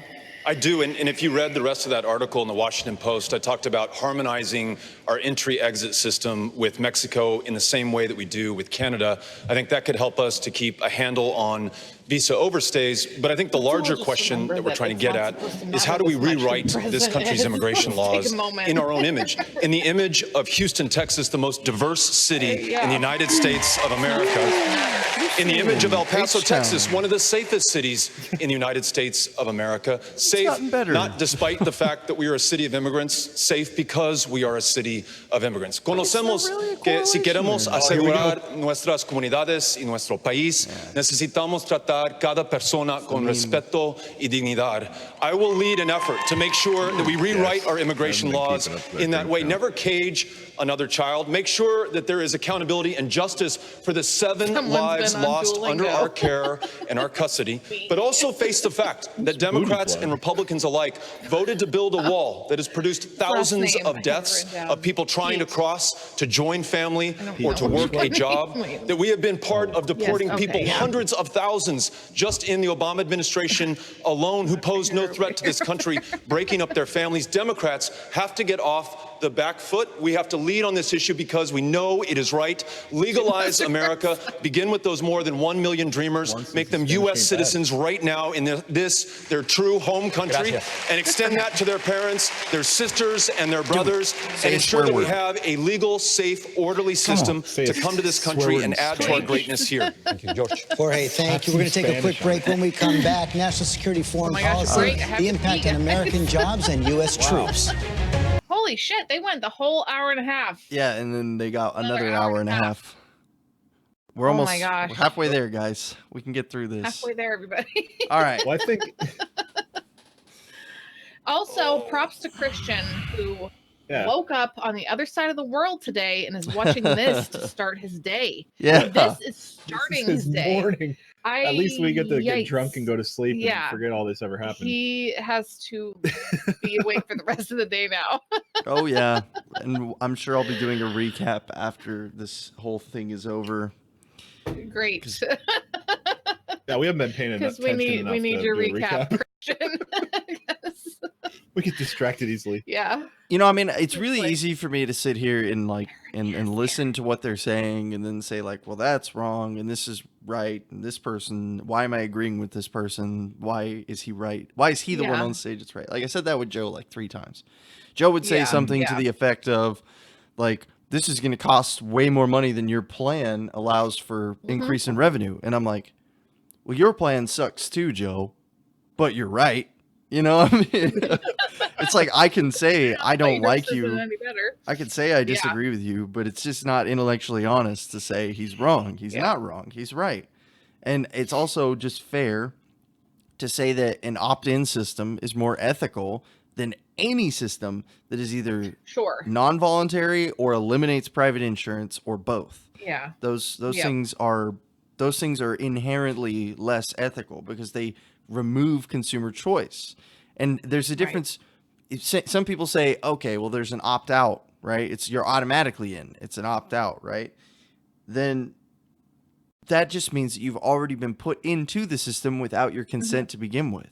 And if we aren't even getting people's consent on fundamental things such as their health care, is body sovereignty still a thing? Is this a value that we actually uphold still? I don't know. I mean, so we can look at this from either a consequentialist perspective of how we can just do this for the sake of it, or we can look at it from an ethical perspective and ask what we care about and why. But I think they're about to come back, so I'm going to turn this debate audio on. No, they can't be. They have to be. Oh, Yeah, they're the talk. former Chicago mayor Rahm Emanuel. Okay. I'll wait I got to my see. sponsor slideshow Like they going. cannot pee that fast because they are old. They need to use the restroom. And I've been drinking, so do I. If you're doing But that, you no, better do that. I will do it. But I want to say that if we're gonna be forced into this whole healthcare thing, I'd rather have an opt-in than an opt-out. Which would be nice if you don't have the are. option of your own healthcare, and it's like, okay, here we go. Oh. Yeah. If the system, like I said, if the system has to exist, we'll pretend, or we'll craft a scenario where it's like we have no choice, whatever. That's fine. We'll do that for the thought experiment. I would rather have an opt-in system than especially over one that I have no other choice. If your only choice is, like, even Great Britain, even the UK, even Canada have supplemental health insurance. There's a reason why they have supplemental health insurance, because government insurance doesn't cover everything as well as some people would like. And there's nothing wrong with that. It's foolish to sit here and suggest that we should just pretend like we can do it better. Like, we keep saying we need to keep up with the rest of the third or the first world, the Western countries, and do this socialized healthcare. Okay, cool, that's fine. Let's not pretend like we're going to be so much fucking better at this than they are, especially when we have, in some cases, 10, 20 times the number of people in our country. That makes the system 10, 20 times more complicated. Right. That's why our veterans care is so garbage compared to other countries' veterans care. They're dealing with, maybe a few 100,000 veterans from their militaries, right? Maybe upwards of 1 million or so in some countries that have large militaries. But whenever you start looking at the U.S., where we have millions upon millions upon millions of veterans who qualify for veteran services, then there we go. Nice. Don't compare our capabilities to a country that makes less than Disney. But I'm also comparing our capabilities to a country that's a 300th the population. Of course we make more than Disney. Of course we make more than Disney. I'm not comparing it to TRICARE. I'm comparing it to VA services. That's not TRICARE. That is the third independent healthcare or government-sponsored healthcare option that we have. Medicare, Medicaid, sure. TRICARE, if you count that, that's all military hospitalities and doctors. It's not available to the public unless you're directly connected to them. But then you have the VA health services. And the VA health services are garbage. People aren't lighting themselves on fire in VA waiting rooms because they get amazing healthcare. So that's all I'm saying. Like, I'm not trying to start a fight. I just want to make it very clear that we have problems, and I'm extremely skeptical if anything that's being proposed would actually fix them. And I don't think that's unreasonable. I don't think it's unreasonable at all to say that. So there we go. I mean, that's really all I wanted to say. That's really all I wanted to say. What's up, Bo? Yeah, they're getting all their commercials in at once here, aren't they? They are. Well, I mean, they were only doing 2 breaks, so. Wow. Looks like, are we coming back? We might be. We're really coming back? Yep. Direct impact here at home, the U.S. relationship with China, trade, and President Trump's tariffs. We received more than 100 questions from viewers wanting to know how all of you are going to handle these tariffs. And Mr. Yang, let me begin with you. Would you repeal the tariffs on your first day in office? And if so, say yes. Would you risk losing leverage in our trade relationship with China? Say yes. We're I would not repeal the tariffs on day one, but I would let the Chinese know that we need to hammer out a deal, because right now the tariffs are pummeling producers and farmers in Iowa who have absolutely nothing to do with the imbalances that we have with China. A CEO friend of mine was in China recently, and he said that he saw pirated U.S. intellectual property on worker workstations to the tune of thousands of dollars per head. And he said, one, how can my workers compete against that? And two, think about all the lost revenue to American companies. So the imbalances are real, but we have to let the Chinese know that we recognize that President Trump has pursued an arbitrary and haphazard trade policy that has had victims on both sides. So no to repealing the tariffs immediately, but yes to making sure we come to a deal that addresses the concerns of American companies and American producers. Mayor Pete, let me take that question. Let me take that question to you, because if you've seen President Trump's tweets, he says what's going to happen here is the Chinese are just going to wait him out so they can get a Democrat who they can take advantage of. How do you think about China? We've seen President Trump call President Xi both an enemy and a friend. Well, the president clearly has no strategy. You know, when I first got into this race, I remember President Trump scoffed and said he'd like to see me making a deal with Xi Jinping. I'd like to see him making a deal with Xi Jinping. Yeah. Is it just me, or was that supposed to happen in like April? It's one more example of a commitment not made. When that happens on the international stage, people take note. Not just our competitors, our adversaries, but also our allies take note of the inability of the United States to keep its word or follow through on its plans. And when that happens, there are serious consequences. We saw it at the G7, the leaders of some of the greatest powers and economies of the world sitting to talk about one of the greatest challenges in the world, climate change, and there was literally an empty chair where American leadership could have been. The problem is, this is a moment when American leadership is needed more than ever, whether it's in Hong Kong, where those protesters for democracy need to know that they have a friend in the United States, or anywhere around the world where increasingly we see dictators throwing their weight around. The world needs America, but it can't be just any America. Would you repeal the tariffs? I would have a strategy that would include the tariffs as leverage, but it's not about the tariffs. Look, what's going on right now is a president who has reduced the entire China challenge into a question of tariffs, when what we know is that the tariffs are coming down on us more than anybody else, and there's a lack of a bigger strategy. Senator Klobuchar, you've actually supported the tariffs on steel. What we've got right now, though, George, it's not a focused tariff on steel. What he has done here, he has assessed these tariffs on our allies. He has put us in the middle of this trade war, and he is treating our farmers and our workers like poker chips in one of his bankrupt casinos. And if we are not careful, he is going to bankrupt this country. One forecast recently says that it has already cost us 300,000 jobs. And all right? There is soybeans that are mounting up in bins all over. Over half of that money that we've spent on these tariffs is on aluminum and steel. So she's so for this steel tariff. In fact, she wants to increase percentages on steel because she thinks we'll really freaking win off of that. That's not how this game works, Amy. You milquetoast loser. He says he's going to reduce taxes. The day after that, he says he's going to do it. Exactly. The leaders of the world are watching this, and it undermines our strength as a nation.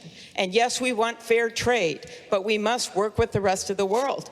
And he has made a mockery of focused trade Tariffs policy, are governments which I playing think means games with people's enforcement, dollars. like we've done in northern Minnesota, passing bills, getting President Obama to do more on that, so that our workers can benefit. So we are importing, exporting goods, and making sure that is a competitive policy, where our goal is that we are making things, inventing things, and exporting to the world. He is defeating that goal. Secretary Castro, you actually in one of the previous debates identified China as the most serious national security threat to our country. I want to pick up on what Senator Klobuchar was saying, though. She said she'd go back to the negotiating table. The question is, what do you do for leverage? Where do you get it? Well, look, I agree with those who have said that this erratic, haphazard trade war is hurting American families. As Senator Klobuchar said, 300,000 American jobs. It's estimated that it's cost $600 to the average American family. Just a couple of days ago, 60% of Americans said that they believe that we're in for a recession next year. So when I become president, I would immediately begin to negotiate with China to ratchet down that trade war. We have leverage there. I also believe, though, that we need to return to a leader when it comes to things like human rights. We have millions of Uyghurs, for instance, in China, that right now are being imprisoned and mistreated. And in North Korea, this president is elevating a dictator. We need to stop that. We need to return to ensuring that America leads again on human rights. When it comes to this trade war, I would immediately begin ratcheting that trade war down. We have leverage in that discussion. Senator Warren, let me bring you in on this conversation. President Obama signed the Trans-Pacific Partnership. In part, it was designed to rein in China, to bring China in to some kind of regulation. What do you think he got wrong? So our trade policy in America has been broken for decades. And it has been broken because it works for giant multinational corporations and not for much of anyone else. These are giant corporations that, shoot, if they can save a nickel by moving a job to a foreign country, they'll do it in a heartbeat. And yet, for decades now, who's been whispering in the ears of our trade negotiators? Who has shaped our trade policy? It's been the giant corporations. It's been their lobbyists and their executives. The way we change our trade policy in America is first, the procedures. Who sits at the table? I want to negotiate trade with unions at the table. I want to negotiate it with small farmers at the table. I want to negotiate it with environmentalists at the table. I want to negotiate with human rights activists at the table. And you asked the question about leverage. If I can just respond to that one. The leverage? Are you kidding? Everybody wants access to the American market. That means that we have the capacity to say right here in America, you want to come sell goods to American consumers, then you've got to raise your standards. You've got to raise your labor standards, and you've got to raise your environmental standards so our companies can compete on a level playing field.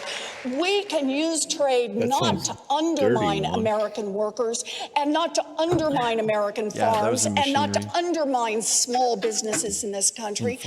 We can use trade to help build a stronger economy. Senator Harris, how would your trade policy doesn't have work anything for to do with President the Obama? tariffs, but okay.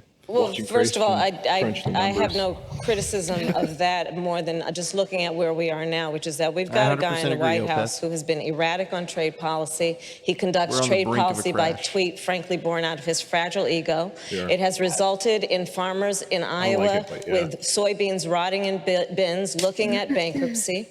When we look at this issue, my trade policy under a Harris administration is always going to be about saying we need to export American products, not American jobs. And to do that, we have to have a meaningful trade policy. I am not a protectionist Democrat. Look, we need to sell our stuff. And that means we need to sell it to people overseas. That means we need trade policies that allow that to happen. You asked earlier about China. It's a complicated relationship. We have to hold China accountable. They steal our products, including our intellectual property. They dump substandard products into our economy. They need to be held accountable. We also need to partner with China on climate and the crisis that presents. We need to partner with China on the issue of North Korea. I am on, and I think the only person on this stage, the Senate Intelligence Committee, Obviously, and the Senate Homeland Security Committee. Severely misinformed. We need a partner on the issue of North Walmart Korea. and Amazon, all prices have decreased. Nothing has increased in price. Nothing has increased in price. On trade policy, I want to make sure that that is your claim. So go ahead and repeat, nothing has increased in price so that I can prove how you're wrong. Get him. Okay. Nothing has increased in price. Hey, David, how much does it cost your business to buy aluminum now that the tariffs have gone into effect? About 10%, maybe? Somewhere around there? I'm feeling it all the way up. Yeah, exactly. From top to fucking bottom. Because show me a price increase? What do you want me to get out a fucking statement? You want me to get a bill statement for you? You want me to print out a receipt? It's like, yeah, we had to buy this much aluminum from China. Don't be willfully ignorant about this, man. That's the kind of stuff that makes me mad. That's the kind of stuff. And we really don't get any foreign aluminum. The only we get from Canada or something like that, but all the prices gone up. Yes, prove it. All right, if that's how you're going to be, you can just disagree on trade. Do your thing, man. I helped lead the opposition to NAFTA and PNTR, which cost this country over 4 million good-paying jobs. Just get in the room. And what happened is We already have a room. people who had those jobs ended up getting other jobs, Wait, making can I- 50% oh, of what you get to Christian. they made in manufacturing. So Trump obviously hasn't a clue. Trump thinks that trade policy is a tweet at 3 o'clock in the morning. See, this is a fair What criticism. we have got to do is develop a trade policy that represents workers, represents the farmers in the Midwest and elsewhere who are losing billions right now because of Trump's policy. A trade policy which understands that if a company shuts down in America and goes abroad and then thinks they're going to get online to get a lucrative federal contract under Bernie Sanders, they got another guess coming. Vice President Biden, he invoked your name. Yeah. He invoked your name. Look, we're either going to make the policy or China's going to make the trade. Biden the has rules been of the road. invoked. We make up 25% of the world economy. We need another 25% to join us. Getting a little tired And I now. think Senator Warren is correct. At the can put table you right has to next to be Christian. labor, and at the table have to be environmentalists. The fact of the matter is, China, the problem isn't the trade deficit. The problem is they're stealing our intellectual property. The problem is they're violating the WTO. They're dumping steel on us. That's a different issue than whether or not they're dumping agricultural products on us. In addition to that, we're in a position where if we don't set the rules, we in fact are going to find ourselves with China setting the rules. And that's why you need to organize the world to take on China to stop the corrupt practices that are underway. Senator Booker, close out this round. Sure. There's one point we're really missing on the stage right now, which is the fact that Donald Trump's America First policy is actually an America isolated, an America alone policy. Exactly. From trade to battling China to the global crisis of climate change, the challenges in the Middle East, he is pulling us away from our allies, out of the Iran deal, out of the Paris Climate Accords. And on trade, he's decided to take on China, while at the same time taking on tariff battles with all of our allies. I'm not paying You literally attention to have what him he's saying. using a national security waiver to put tariffs on Canada. Now, look, I'm the only person on the stage that finds Trudeau's hair very menacing, but they are not a national security threat. We cannot go up against China alone. This is a president that has a better relationship with dictators like Duterte and Putin than he does with Merkel and Macron. We are the strongest nation on the planet Earth. Oh, you And our guys strength scared is of Trudeau's multiplied and hair. magnified when we stand with our allies in common cause and common purpose. That's how we beat China. That's how we beat climate change on the planet Earth. And that's how American values are the ones that lead on issues of trade and workers' rights. David. George, thank you. I want to turn now to our troops overseas into America's longest war in Afghanistan. U.S. talks with the Taliban are dead, according to the president. I want to hear them all turn into Secret talks anti-war at people Camp this David year. have been canceled before they could happen. Many of you have weighed in on that already. So I want to move past that tonight to what all of you have promised on the campaign trail. Many of you on this stage have said you'd bring the troops home in your first term. Others have said in your first year. Senator Warren, we all know the presidency is much different from the campaign trail. President Obama wanted to bring the troops home. President Trump promised to bring the troops home.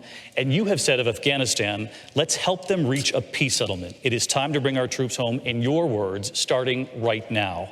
Would you keep that promise to bring the troops home starting right now with no deal with the Taliban? Yes. Yeah. And I'll tell you why. What we're doing right now in Afghanistan is not helping the safety and security of the United States. It is not helping the safety and security of the world. It is not helping the safety and security of Afghanistan. We need to bring our troops home. And then we need to make a big shift. We cannot ask our military to keep solving problems that cannot be solved militarily. We're not going to bomb our way to a solution in Afghanistan. We need to treat the problem of terrorism as a worldwide problem. And that means we need to be working with all of our allies. Our European allies, our Canadian allies, our Asian allies, our allies in Africa and in South America. We need to work together to root out terrorism. It means using all of our tools. It means economic investment. It means expanding our diplomatic efforts instead of hollowing out the State Department and deliberately making it so we have no eyes and ears in many of these countries. We need a foreign policy that is about our security and about leading on our values. Senator Warren, a quick follow on that, because top U.S. leaders, military leaders on the ground in Afghanistan told me you can't do it without a deal with the Taliban. You just said you would. You would bring them home. What if they told you that? Would you listen to their advice? I was in Afghanistan with John McCain 2 years ago this past summer. I think it may have been Senator McCain's last trip before he was sick. And I talked to people. We did. We talked to military leaders, American and local leaders. We talked to people on the ground and asked the question, the same one I asked on the Senate Armed Services Committee, every time one of the generals comes through. Show me what winning looks like. Tell me what it looks like. Yeah. And what you hear is a lot of because no one can describe it. And the reason no one can describe it is because the problems in Afghanistan are not problems that can be solved by a military. I have 3 older brothers who all served in the military. Stop it, Elizabeth. I understand firsthand the kind of commitment they have made. They will do anything we ask them to do.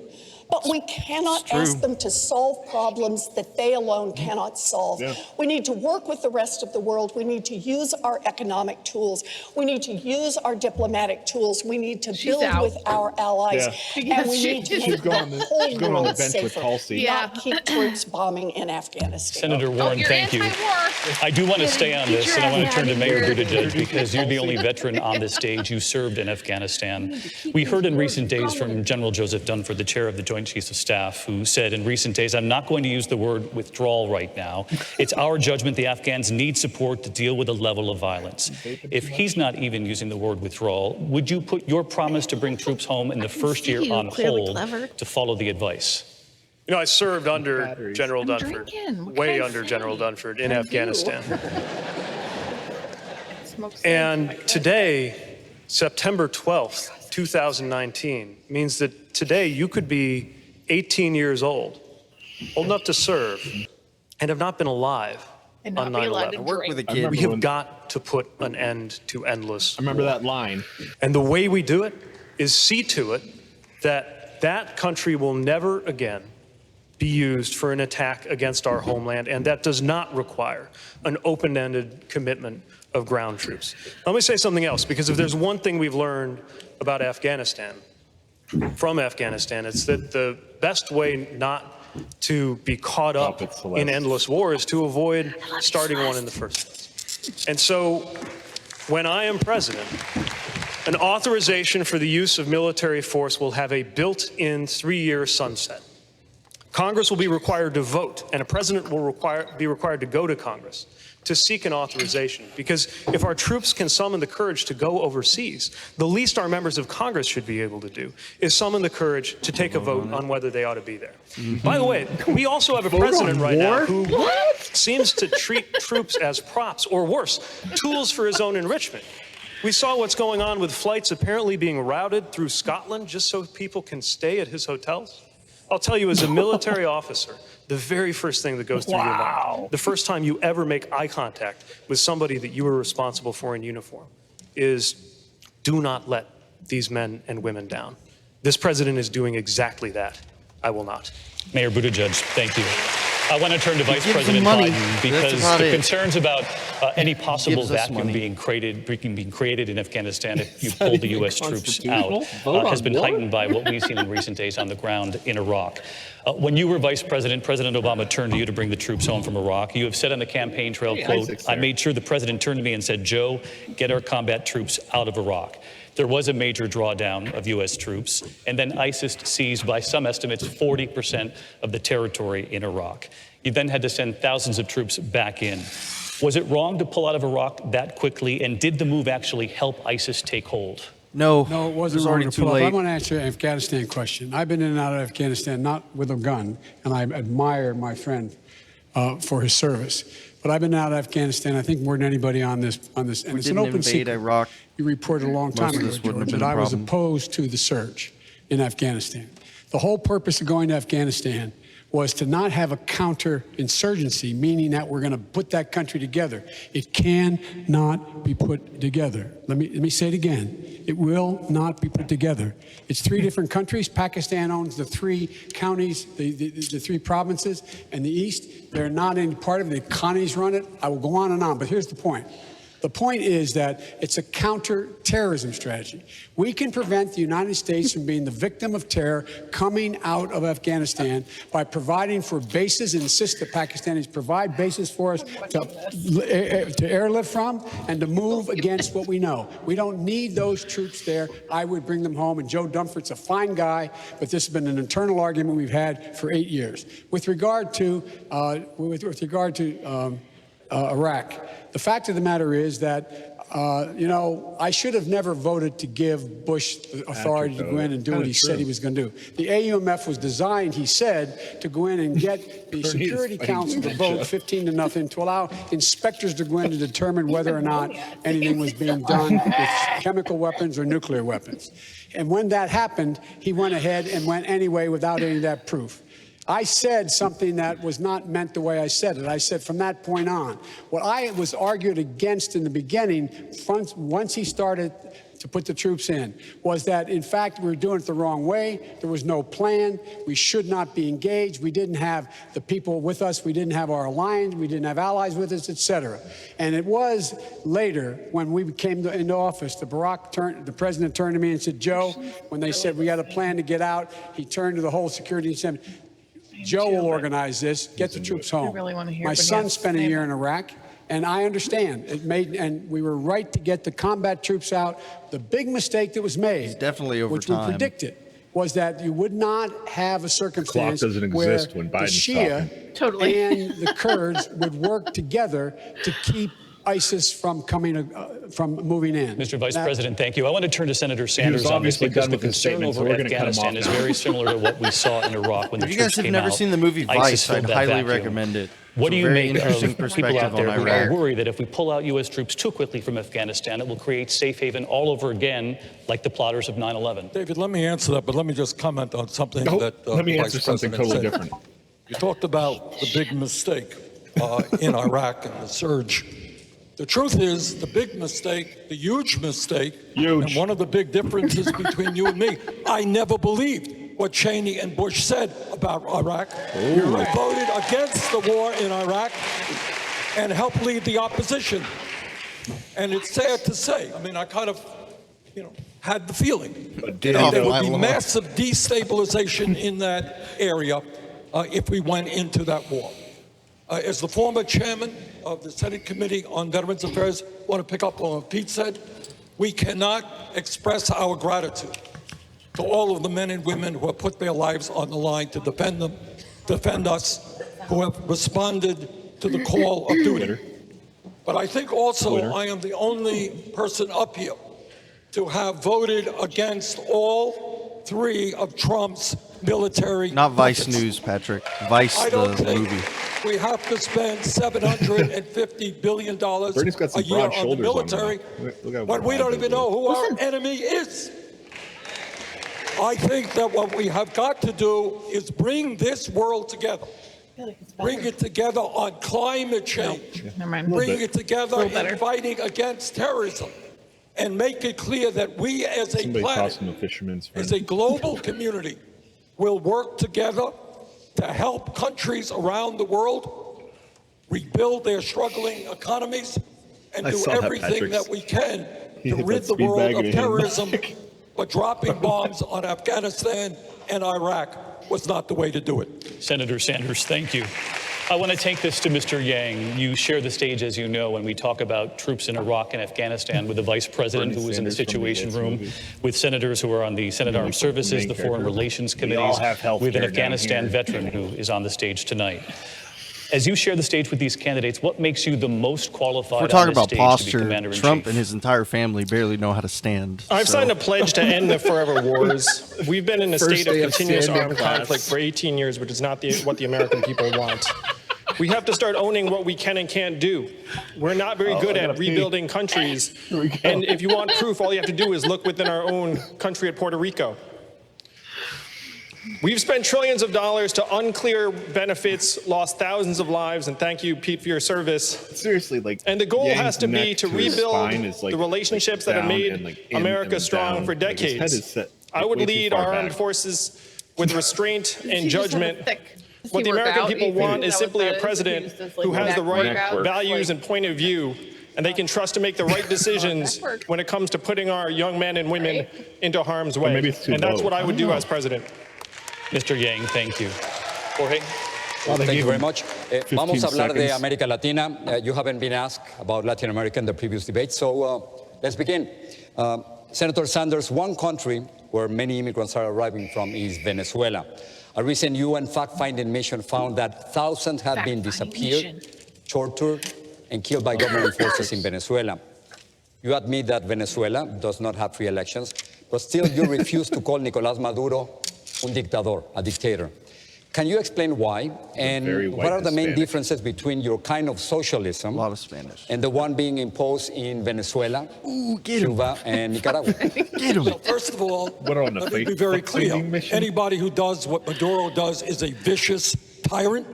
What we need now is international and regional cooperation for free elections in Venezuela so that the people of that country can create their own future. In terms of democratic socialism, to equate what goes on in Venezuela with what I believe is extremely unfair. I'll tell you what I believe in terms of democratic socialism. I agree with what goes on in Canada and in Scandinavia, guaranteeing health care to all people as a human right. I believe that the United States should not be the only major country on earth not to provide paid family and medical leave. I believe that every worker in this country deserves a living wage and that we expand the trade union movement. I happen to believe also that what, to me, democratic socialism means is we deal with an issue we do not discuss enough, Jorge, not in the media and not in Congress. You got 3 people in America owning more wealth than the bottom half of this country. You got a handful of billionaires controlling what goes on in Wall Street, the insurance companies, and in the media. Maybe, just maybe, what we should be doing is creating an economy that works for all of us, not 1%. That's my understanding of democratic socialism. Senator Castro, you wanted to say a quick response, 45 seconds. They're like, no, you're like, sure, thank you, Jorge. I'll call Maduro a dictator because he is a dictator. You don't go bankrupt because you die. What we need to do is to, along with our allies, make sure that the Venezuelan people get the assistance that they need, that we continue to pressure Venezuela so that they'll have free and fair elections, and also here in the United States, offer temporary protected status, TPS, to Venezuelans. That is something that the Trump administration has failed to do. For all of his big talk about supporting the Venezuelan American community, he has failed. I will not. I also believe that we need to do things like a 21st century Marshall Plan for Honduras, El Salvador, and Guatemala, so that people can find safety and opportunity at home instead of having to make the dangerous journey to the United States. And under my administration, we're going to put renewed focus on Latin America. It makes sense. They're our neighbors, and we have a lot of things in common. It also makes sense that because we have a country like China that is going around the world to places like Africa and Latin America, making their own relationships, strengthening those. The United States needs to strengthen its partnerships in Latin America immediately. Thank you, and I will. Senator Booker, let me ask you about Brazil. After the recent fires in the Amazon, some experts suggested that eating less meat is one way to help the environment. You are a vegan since 2014. That's obviously a personal choice. But President Trump and Brazil's President Bolsonaro are concerned that climate change regulations could affect economic growth. So should more Americans, including those here in Texas and in Iowa, follow your diet? You know, first of all, I want to say no. Actually, I want to translate that into Spanish. Yes, you do. No. He's witty. Okay, as much as I hate the guy, he's witty. Let's just be clear. He's just setting himself the up factory for farming going on that's assaulting this corporate consolidation in the agriculture industry. One of the reasons why I have a bill to put a moratorium on this kind of corporate consolidation is because this factory farming is destroying and hurting our environment. And you see independent family farmers being pushed out of business because of the kind of incentives we are giving that don't line up with our values. That's what I'm calling for. But I want to switch because we don't have a crowded debate stage. We were talking about Afghanistan and Iraq. It annoys me that we had a conversation about our troops overseas and we didn't say one word about veterans in our country. We have a shameful reality in America that we send people off to war and they often come home with invisible wounds, hurts, and harms. They're disproportionately homeless. You hear stories about women waiting for months for gynecological care through the VA. It is very important that as we, as a country, understand that we are not going to solve every problem with this outrageous increased militarism, that we also make sure that we stand up for the people that stood for us. We end our national anthem with Home of the Brave. It's about time we make this a better home for our bravest. Congressman O'Rourke, Hurricane Harvey hit this town 2 years ago, and not only is the Amazon burning, Greenland is melting at a record pace. The last 5 years have been the hottest ever recorded, and we have a viewer's question about this. What meaningful action will you take to reverse the effect of climate change, and can we count on you to follow through if your donors are against it?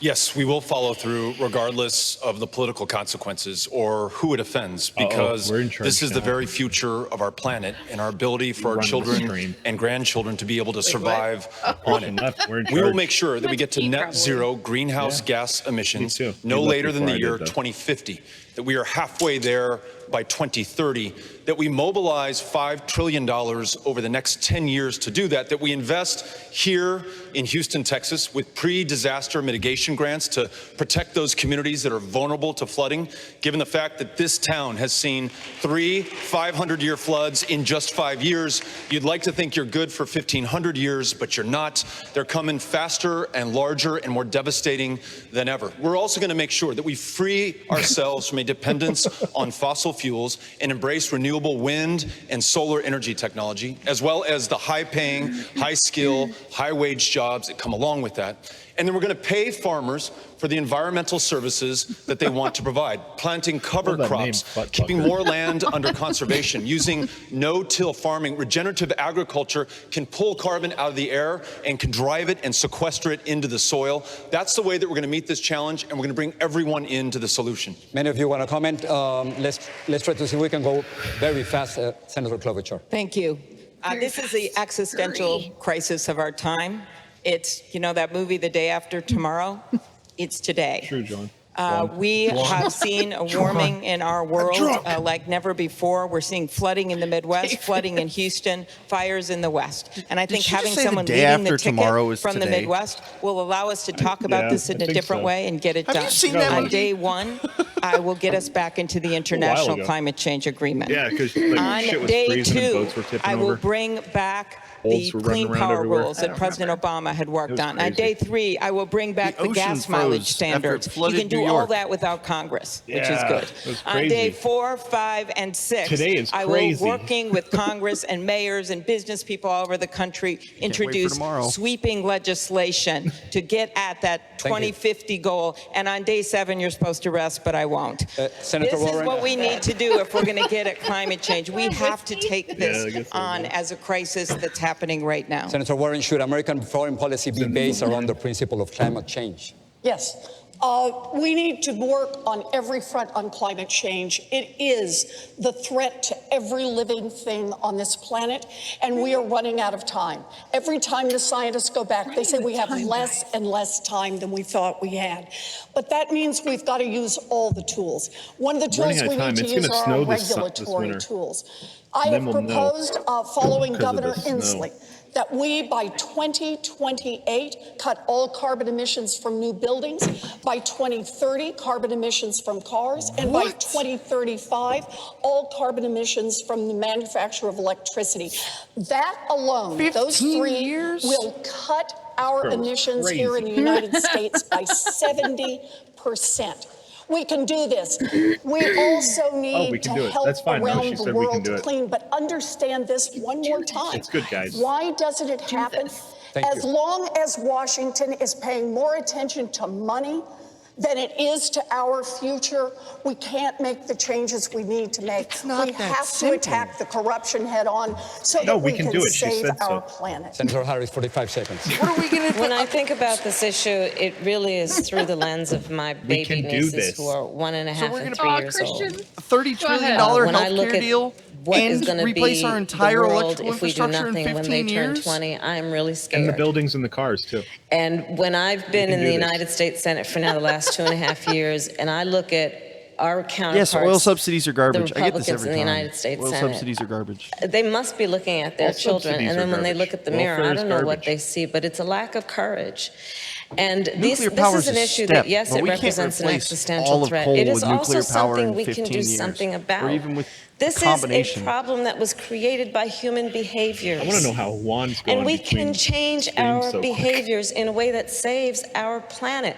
I've seen it happen in California. I took on, as the Attorney General of California, I ran the second largest Department of Justice in the United States, second only to the United States Department of Justice. I took on the big oil companies, and we saw progress. If any of you have been to Los Angeles 20 years ago, you'll remember There's that always sky money was in the brown. climate. You go there now, the sky is blue, and you know why? go. Because leader just decided to lead, and we took on these big fossil fuel companies. We have some of the most important and strongest laws in the Thank you country, very much. and we made a difference. And my point being, I've done it before, and I will lead as president on this issue because we have no time. The clock is We should honor that guy. ticking, but Not we enough need courage and we need courageous leadership. They also We can get import this most of their done. electricity and water. So to follow up on what Elizabeth said, why are we losing to the fossil fuel companies? Why are we losing to the gun lobby and the NRA? And the answer is this. We all know, everyone on the stage knows, that our government has been overrun by money and corporate interests. Now, everyone that's here fair. has a plan to try and curb those corporate interests, but we have to face facts. Lobbying's real. Money finds a way. Money will find Gang's its way back talking. in. So what is the answer? The answer is to wash the money out with people-powered money. My proposal is that we give People-powered every money. American 100 democracy dollars that you can only give to People-powered candidates and causes that you like. This would wash out the lobbyist cash by a factor of 8 to 1. That is the only way we will win. And as someone running for president, I'll tell you, there's the people on one side and the money on the other. The only way for us to win is if we bring them together. Thank you, Mr. Yang. Lindsay. I'd like to have an academic discussion now about education. Mr. Yang, we'll stay with you. Here in Houston, the school district is facing yet another year of spending cuts. Like schools across the country, the system When faces is it many going challenges. One of them, thousands of students are leaving Guys, we can traditional all- public we can schools stick and going together. to charter schools. Like You're the most 53 more vocal minutes. proponent on this We got stage for this. charter We've schools. come this You far. have said that Democrats who want to limit them are, quote, just jumping into bed with teachers' unions and doing kids a disservice. Why isn't taxpayer money better spent on fixing traditional public schools? Let Because me the be clear, public school I am system is pro broken. good school. I've got a kid, one of Feel my bad. little boys just started public school last week, and I was not there because I was running for president. So we need to pay teachers more because the data clearly shows that a good teacher is worth his or her weight in gold. It's like, I feel like we're like David Blaine. We need to Politics, lighten up like we're the surviving emphasis through on this. standardized tests, which do not measure anything fundamental about our character or You're human right. worth. That's bullshit. Standardized But tests. here's the big one. The government data should clearly get the fuck shows that out. 65 to 70% of our students' outcomes are determined outside of the school. We're talking about time spent at home with the parents, words read to them when they're young, stress levels in the house, income, type of neighborhood. We're putting money into schools, and educators know this. We're saying you're 100% responsible for educating our kids, but you can only control 30%. They all know this. The answer is to put money directly into the families and neighborhoods to give our kids a chance to learn and our teachers a chance to teach. Mayor Buttigieg, 45 seconds. Yeah, you can't keep throwing money off. But I agree with the. My issue is most of these people will say that education is broken and not allow believes in homeschooling. public That's a education. huge problem I have. If you really look at it, homeschooling seems to be doing okay. Yeah. I believe And in public growing. education. And in order to strengthen it, some things are very complex for preparing for a future where knowledge is at your fingertips, but we got to teach more to do with critical thinking and social and emotional learning. Some of it is extremely simple. We've just got to pay teachers more.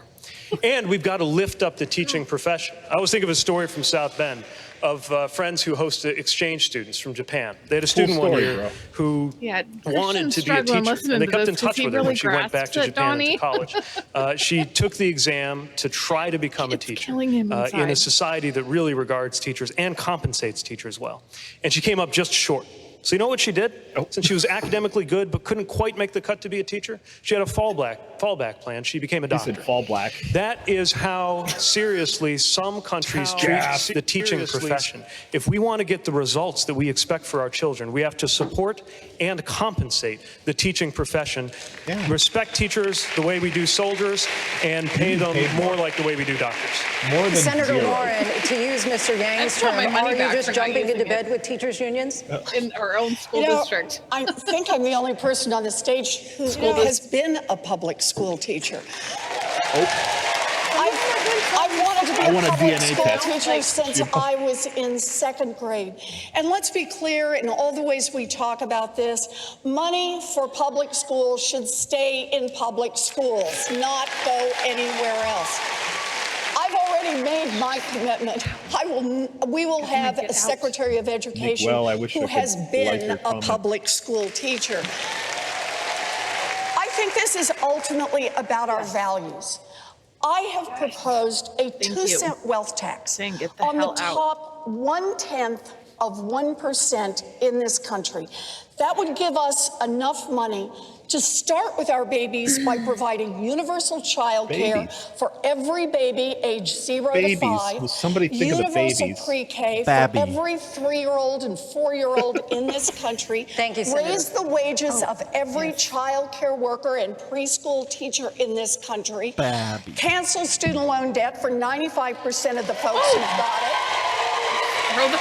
Thank you, Senator. And strengthen our unions. This is how we build an America that reflects our values, not just where the money comes from. $1.5 trillion of absolved Senator debt. Harris, 45 seconds to respond. My first grade teacher, Mrs. Frances Wilson, No, honestly, God they're rest her talking soul, about federal attended my student law loans, school and they're just going to graduation. keep privatizing I think it most if of us that would say happens that we are not where we until are they just don't without the pay it teachers who back. believed in us. I have offered in this campaign a proposal to deal with this, which will be the first in the nation federal investment in closing the teacher pay gap, which is $13,500 a year. Because right now in our public schools, our teachers, 94% of them are coming out of their own pocket to help pay for school supplies. And that is wrong. I also want to talk about where we are here at TSU and what it means in terms of HBCUs. I have, as part of my proposal, that we will put $2 trillion into investing in our HBCUs for teachers because one, as a proud graduate of a historically black college and university, I will say that it is our HBCUs that disproportionately produce teachers and those who serve in these many professions. But Thank you, Senator. But this is a critical point.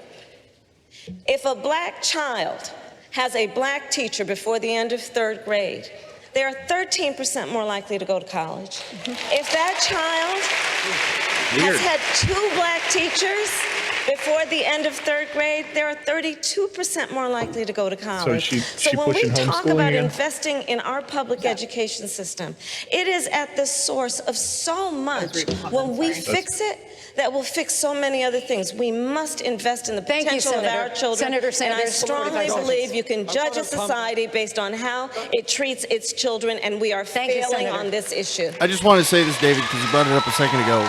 Both Bernie and Warren's plans will cancel all student debt. Guess what? Private and federal. You're guessing. All right, here's the $1.6 trillion. We are the wealthiest country in the history of the world. It's a lot And of yet we have the highest child poverty rate of almost any country on earth. We have teachers in this country who are leaving education because they can't work 2 or 3 jobs to support themselves, which is why under my legislation, We will move to see that every teacher in America makes at least $60,000 a year. Wow. What we will also do is not only have universal pre-K, we will make public colleges and universities and HBCUs debt-free. And what we will also do, because this is an incredible burden on millions and millions of young people who did nothing wrong except try to get the education they need, we are going to cancel all student debt in this country. Thank you, Senator. Thank you, Senator. We are going to do that by imposing a tax on Wall Street speculation. Thank you, Senator. Let's outlaw Mr. student Vice loans. President, I Start want with to come that to you and talk to you about inequality in schools and race. In a conversation about how to deal with segregation in schools back in 1975, they're going to bring up the busing thing I don't feel again. responsible for the sins of my father and grandfather. I feel responsible for what the situation is today, for the sins of my own generation, and I'll be damned if I feel responsible to pay for what happened 300 years ago. Yeah? You said that some 40 years ago. But as you stand here tonight, what responsibility do you think that Americans need to take to repair the legacy of slavery in our country? You know what I said some 40 years ago? Look, there That is looks a little personal. segregation I'm not in this gonna lie. country. That looked a little personal. And from the time I got That's involved, near. I started dealing with that. Redlining, banks, making sure that we are in a position where, look, we talk about education.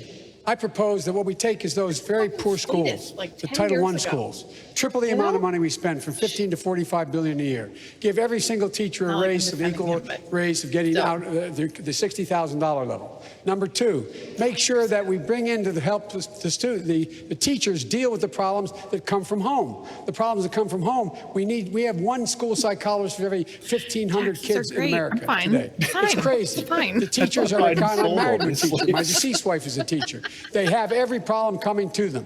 We have to make sure that every single child does, in fact, have 3-, 4-, and 5-year-olds go to school, not daycare, school. We bring social workers into homes and parents to help them deal with how to raise their children. It's not that they don't want to help. They don't know quite what to do.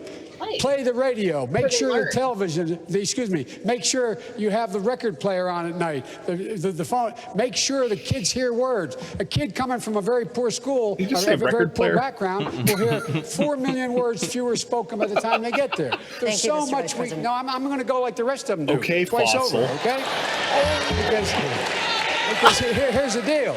The deal is that we've got this a little backwards. And by the way, in Venezuela, we should be allowing people to come here from Venezuela. I know Maduro. I've confronted Maduro. Number two, you talk about the need to do something in Latin America. I'm the guy that came up with $740 million to see to it those three countries, in fact, change their system so people don't have a chance to leave. You're all acting like we just discovered this yesterday. Thank you, Mr. Vice President. Secretary Castro. Thank you very much. Well, that's quite a lot. But y'all acting like he's got some fire under him. I grew up in one of those neighborhoods that folks have talked about, in a neighborhood that was grappling with the legacy of segregation. In fact, in two public school districts that were involved in a 1973 Supreme Court case challenging how Texas financed its schools. That's the only way we're going to survive this. And I know that today our schools are segregated because our neighborhoods are segregated. Now, I have an education plan, like a lot of folks up here, that would pay teachers more, that would recruit diverse ranks of teachers, that would invest in our public schools. But I also believe that we have to connect the dots to uplift the quality of life, to invest in housing opportunity, to invest in job opportunity, to invest in community schools that offer resources like he's talking about Texas schools and school districts. Healthcare opportunities. The high school that I went to was majority Latino, and it wasn't even like an overwhelming majority. It was those like 53%. Those are the types of things that we need to do, in addition to lifting up our public schools. You asked a second ago about charter schools. Look, it is a myth that charter schools are better than public schools. Pretty much They're zero not. Latinos.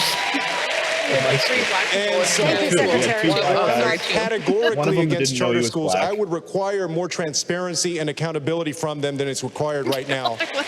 Senator Booker, coming to you now. It was 65 years ago this year that the Supreme Court outlawed racial segregation in public schools. I love it too. Yet for millions of students of color today, segregation remains a reality.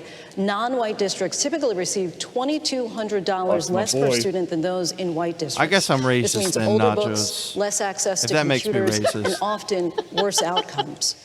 What is your plan to address segregation? And I'm not just talking about the achievement gap, but I'm talking about the opportunity gap in education. So I'm hearing a lot of conversations on the stage and the way we talk about communities of color. Look, I live in a black and brown community below the poverty line. I've lived in public housing projects almost for a decade and saw the anguish of parents who are just so deeply frustrated that they don't have a school that serves their genius. I think I'm the only person on the stage, even though I had no formal authority as mayor to run a school system, I stepped up and took responsibility for our schools. And we produced results. A lot of folks here talking about raising teacher salary. We actually did it in Newark, New Jersey. And we didn't stop there. We closed poor performing charter schools, but we expanded high performing charter schools. We were a city that said we need to find local solutions that work for our community. The results speak for themselves. We're now the #1 city in America for beat the odds schools, from high poverty to high performance. Strategies like investing in our children work. And I'll tell you this, I am tired of us thinking about these problems isolated, disconnected from other issues. That's why my friend Secretary Castro is 100% right. I don't know which one. There's We are in the reality we are right now because Vice President of overtly racist policies, not 400 years ago, just in my lifetime, that we're redlining communities, disinvesting in communities. And more than just that, my kids are not only struggling with racial segregation and housing and the challenges of underfunded schools, but they're also struggling with environmental injustice. If you've talked to someone who's a parent of a child who's had permanent brain damage because of lead, you'll know this is a national problem because there's over 3,000 jurisdictions in America where children have more than twice the blood lead levels of Flint, Michigan. Thank you. And so if I'm president of the United States, it is a holistic solution to education, from raising teacher salary, fully funded special education, but combating the issues of poverty, combating the issues of racial segregation, combating the issues of a criminal justice system that takes parents away from their kids, and dealing with environmental justice as a major pillar of any climate policy. It's a lot of money. Thank you, Lindsay. One final question coming up. I'm zoned out, guys. Sorry. Fix the world. His goal is fix the world. Okay, we got another break here. Couple bucks. We can fix wow, the was world. the private school one? What's that? Oh my gosh. Man. Families realized it was a better investment. So wait, okay. So Juan, you went to a school. I want to read up. So it's okay. I'm not saying that there are no such thing as more segregated schools and communities. When I was really little, my mom was an educator and she just gotten her license, and we grew up in a really low income area. And yes, the school that I went to was majority African American. I have a picture from my kindergarten class. I'm one of 2 white kids in the class. Now, is that a problem? I don't see that as an issue. It was probably really healthy for me growing up, honestly, to be in a situation where there was, where I kind of was the odd kid out. But, and then I moved to Texas, and then next thing, I was never really in a community or a region to where it was all just white people or all just this or that or the other. I've always lived in areas that were, and like they say they're right in the news segment whenever they were talking about how Houston is the most diverse city in America. It is. It is the best ratios of all the ethnic groups. So maybe growing up there has a lot to do with my perspective on that. But again, I have to be honest. At the same time, if I drove 20 minutes east, I'd run into a town called Santa Fe, and there are no people of minorities who live there because I say none, but most of them choose not to live there because of the kind of people that live there. So it's that kind of town. It's an abrasive environment for them. And it's a small one. It's a very small town. But yeah, it's very, very hostile to minorities. So, again, so I just have to be honest. Like, the whole planet, the whole United States is not like white people go to this school, black people go to this school, Right. Hispanic people go to this school. So what's the perfect ratio? Yeah. Like when, I guess you have to. yeah. It's like, are You we have to gonna count all the people in the country And I don't, by I don't, race, yeah, I and don't, then figure out the equation. I don't want that for my children, But like, still, it wouldn't be right. Even if it's a minority, it can't be a minority. Otherwise, that's racist. hate that. I don't want that. I want them to just embrace just being a human with another human. Oh, that's how our kids are. Our kids are just like, I mean, I think they're doing pretty good. Yeah, it's like they're oh, their skin's a little bit darker than mine, and that's okay. Mine's a little I'm bit gonna say lighter. exactly what Chris said is Oh yeah. he's brown, and that's fine because that's a normal color to be. Yeah, right. Exactly. Yeah. And it is. It doesn't fucking matter. I mean, obviously you're gonna see that. I need to address something in my chat real quick because there's some please commentary do, yeah. going on here that's a little bit more absolute than it should be. And Michael and Nachos Do are it. having a conversation about children growing up pretty in hard different line. cultures. Yeah. Yeah. And I want to make it extremely clear that you're not suggesting that they're incapable of raising successful people, right? Because that's kind of how it comes off when you say like an entire culture is incapable of.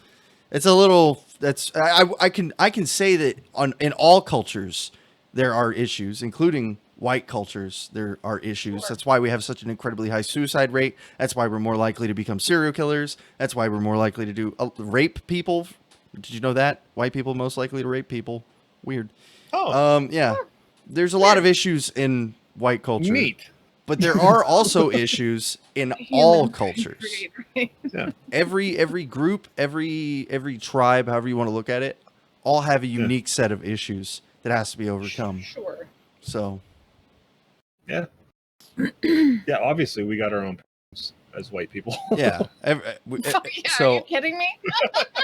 Again, I'm not like a social justice warrior here. I just like to be as fair as possible about the conversation. Yeah, And if we're gonna, we have to be completely honest. So like, if we're gonna start saying like, the reason that these low income areas are consistently low income is because there's a culture issue and they have to change the culture. And it's like, yes and no. Like, sure, there can be a cultural issue, but it's not like these people are incapable of overcoming these obstacles. If that is, Let's say, like, devil's advocate. You could say race and culture are two different things, but you can't tell me that there isn't some kind of link between the two. I'm not trying. It's not like a racist statement to say that. Like, how do people overcome this cultural issue then, or where it's like in Erie, where it's like Lower East Side, and it's just it's a different place to live. world. It doesn't matter your color. It doesn't matter where the fuck you're from. It is a different way of living. So how do these folks overcome that? Succeed without resilience. Every president confronts crises, defeats, how do we help and them mistakes. To help their families. So I want to ask each of you, what's the most significant to professional setback you've had to face? do better together? How did you recover from it? And what did you learn from Oh shit, it? it's back. Vice President Biden. Damn it. Okay, can we come back to that? I want to ask that question.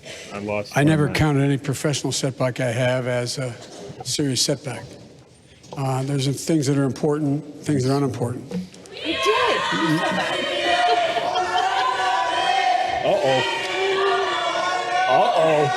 Oh, it's popping off now. It's popping off. Is it boogaloo time? Is it time? We're going to clear the protesters now. Just 1 minute. Oh, we're going to clear out the protesters Are we doing because we this? can't have people who are all right, well, I'm gonna turn this down until they get their. We'll start the clock again. They get their shit together. I wouldn't talk over that, honestly. If I was Joe Biden, I wouldn't talk over that. Like, I'm not going to put up with that. Yeah, you hold my counter. Elizabeth Warren's like, go, Joe. Go, Joe. Oh, yeah. No, yeah. There's setbacks and there's setbacks. And I think the most critical setback that can occur to anyone is to lose. Well, my dad had an expression. He said, Joey, it's not a question of succeeding whether you get knocked down, it's how quickly you get up. And he used to say, never explain and never complain. And they go on to say that the only obligation that really matters, the most important thing, is family. And so I was raised to believe that that was the center of everything. Family. No, and it could be not so judged on based socialist. how you treat your family and how you went from there. And it took, Kierkegaard said, faith sees best in the dark. Right after I got elected, my wife and daughter were killed in an automobile accident, and my two sons are badly injured. And I just been elected, not sworn in. Holy shit. And I lost my faith for a while. I came back. And then later, when my son Bo came home from Iraq and with a terminal disease, and a year and a half later, losing him was like losing part of my soul. But the fact is Holy that cow. I learned that the way been you through deal some with shit. it is you deal with finding purpose. I didn't know Purpose that. in what you do. And His whole that's fucking why family died. I hope he's proud of me today, because he wanted to make sure I didn't run for president, but I stayed engaged. Because when you get hit badly, whether you're losing a job or you're raising a family like that my was dad, harsh, where man. you have to make that longest walk up the stairs to tell your kid you can't live here anymore. Dad lost his job. We've all went through that in some form or another. And it just for me, the way I've dealt with it is finding purpose. And my purpose is do what I've always tried to do and stay engaged in public policy. But there's a lot of people that through a lot worse than I have, get up every single morning, put their feet I don't one know foot in about front of that. another without the help I had. Not many, They're but real heroes sure. out there. So Thank you, real Mr. heroes. Vice President. Senator Warren. I definitely have it way better. Holy cow! I didn't know any of that. That was. I mentioned rough. earlier, I've known I'm what gonna I need a wanted to minute. be since second grade. It's gonna I drop wanted that to shit be on a us. public school teacher. And I invested early. I used to line my dollies up and teach school. I had a reputation for being tough but fair. By the time I graduated from high school, my family didn't have money for a college application, much less to send me off to 4 years at a university. I will tomahawk And my you. story, like a lot of stories, has a lot of twists and turns. Got a scholarship, and then at 19, got married, dropped out of school, took a minimum wage job, thought my dream was over. I got a chance down the road at the University of Houston. And I made it as a special needs teacher. I still remember that first year as a special needs teacher. I could tell you what those babies looked like. I had 4 to 6-year-olds. But at the end of that first year, I was visibly pregnant. And back in the day, that meant that the principal said to me, wished me luck, and hired someone else for the job. So there I am. I'm at home, I got a baby, I can't have a job. What am I gonna do? Here's resilience. I said, I'll go to law school.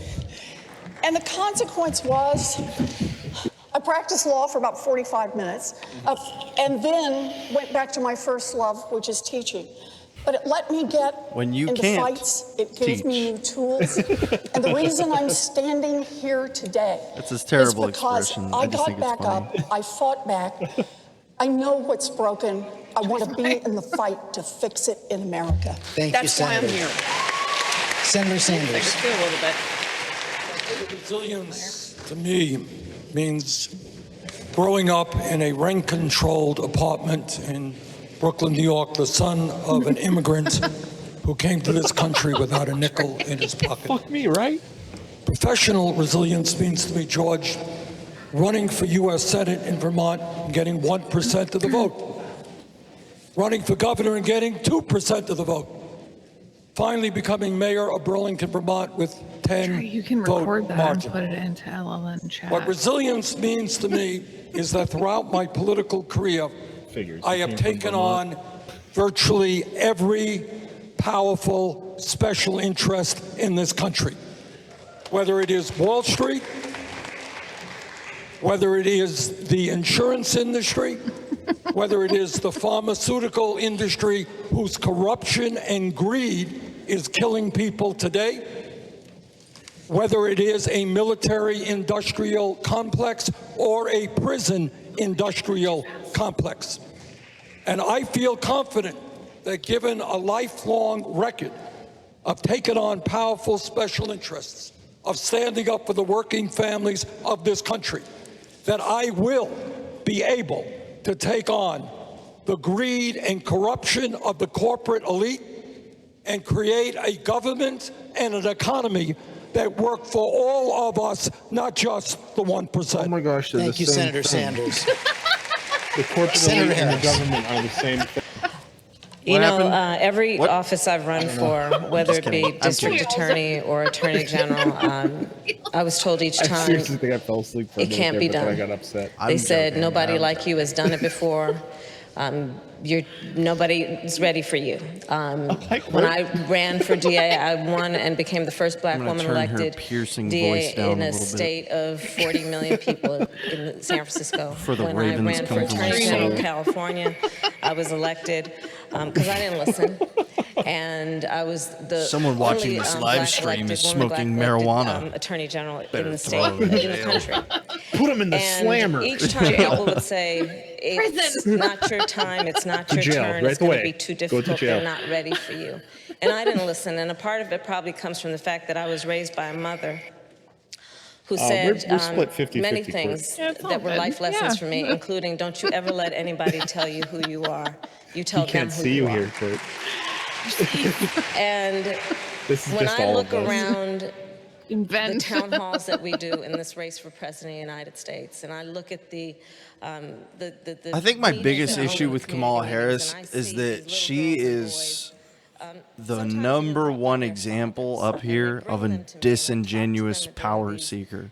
Now there are a lot of them. Disingenuous? Yeah, completely. Like not even like, yeah, I really want to be president because I feel like being president would be the tits and I'd be king of the world. Like I'd appreciate that more than I have never abused power. I will never abuse power. I don't like power. I've literally just done everything in my life to get power. But You know, as whatever. military Let's see officers what serving Pete has under to say. Don't Ask, Extra Don't stuff. Tell, I know you will, Kurt. and as an elected official in the state of Indiana when Mike Listen. Pence was governor, at a certain Disingenuous. point, when it came to They're professional all- setbacks, but I had to wonder whether she's the just most- acknowledging Pretty who bad. I was That's rough. was going to be the ultimate career-ending disingenuous professional person up here. setback. I came back from the deployment and realized that you only get to live one life, and I was not interested in not knowing what it was like to be in love any longer. So I just came out. I had no idea what kind of professional setback it would be, especially because, inconveniently, it was an election year in my socially conservative community. I feel like we have connections. What happened was that when I His trusted ex-girlfriend. voters to judge me based on the job that I did for them, they decided to trust me and reelected me with 80% of the vote. And what I learned was that trust can be reciprocated, and that part of how you can win and deserve to win is to know what's worth more to you than winning. And I think that's what we need in the presidency right now. We have to know what we are about. And this election is not about any of us up here. It is not about this president, even though it's hard to talk of anything else some days. It's about the people who trust us with their I lives. see Morty. A kid wondering if we're actually going to make their schools safe when they've learned active shooter drills before they've learned Andy? to read. I told A you where it generation was. wondering At whether what we will time? actually get the job done on climate change. And if we hold Yeah, I to didn't that, share anything. I'm sorry. then it Andy. doesn't matter what happens to each of us professionally. Together, But it's all over we will YouTube. win That was my bad, I a guess. better era for our country. It's all over YouTube. And Andy. Buttigieg, thank you. We Mr. Yang. were kind of flying by the seat of our pants. I was an unhappy lawyer for 5 whole months, and I left to start a business. And I'm going to share with you all one of the secrets to entrepreneurship. Hurry. If you want to start something, Gotta hurry. tell everyone you know you're going to do it. And then you don't have a choice. You put your heart and soul into it, and even though I did that, my company flopped, had its it's my mini rise fault. and maximum fall, lost investors hundreds of thousands of dollars, still owed $100,000 in school debt. My parents still told people I was a lawyer. I guess it was a little easier.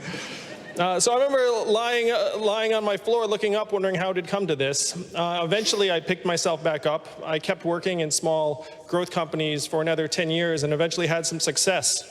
Then after I did have some success, I still remembered how hard it was, how isolating it was, how it feels like your friends no longer want to spend time with you. And so I spent 7 years starting and running a nonprofit that helped train young entrepreneurs around the country, including Sean Wen, who's here in the audience tonight, who left his gilded Wall Street job to become a food entrepreneur in San Antonio. Sean, I hope I made the process a little bit easier for you than it was for me. But the goal of my campaign is to make this an economy that allows us to live our human values and aspirations. Thank you. Thank you, Mr. Yang. Senator Booker. In fact, the Democratic Republicans was a party for a long time. So my biggest professional setback is embarrassing because a lot of folks know about it. I, with a bunch of tenant leaders in Newark, New Jersey in 2002, took on the political machine, and boy, did they fight back. I had tires on my car slashed, our campaign offices were broken into, my phones were tapped. Wow. It became a spectacle, and we lost that election. And here's a bit of advice to everybody. If you're gonna have a spectacular failure, have a documentary team there to capture it, because it made for an Oscar-nominated documentary called Street Fight. But then, unfortunately, another setback, it lost in the Oscars to a movie called March of the Dagnab Penguins, for crying out loud.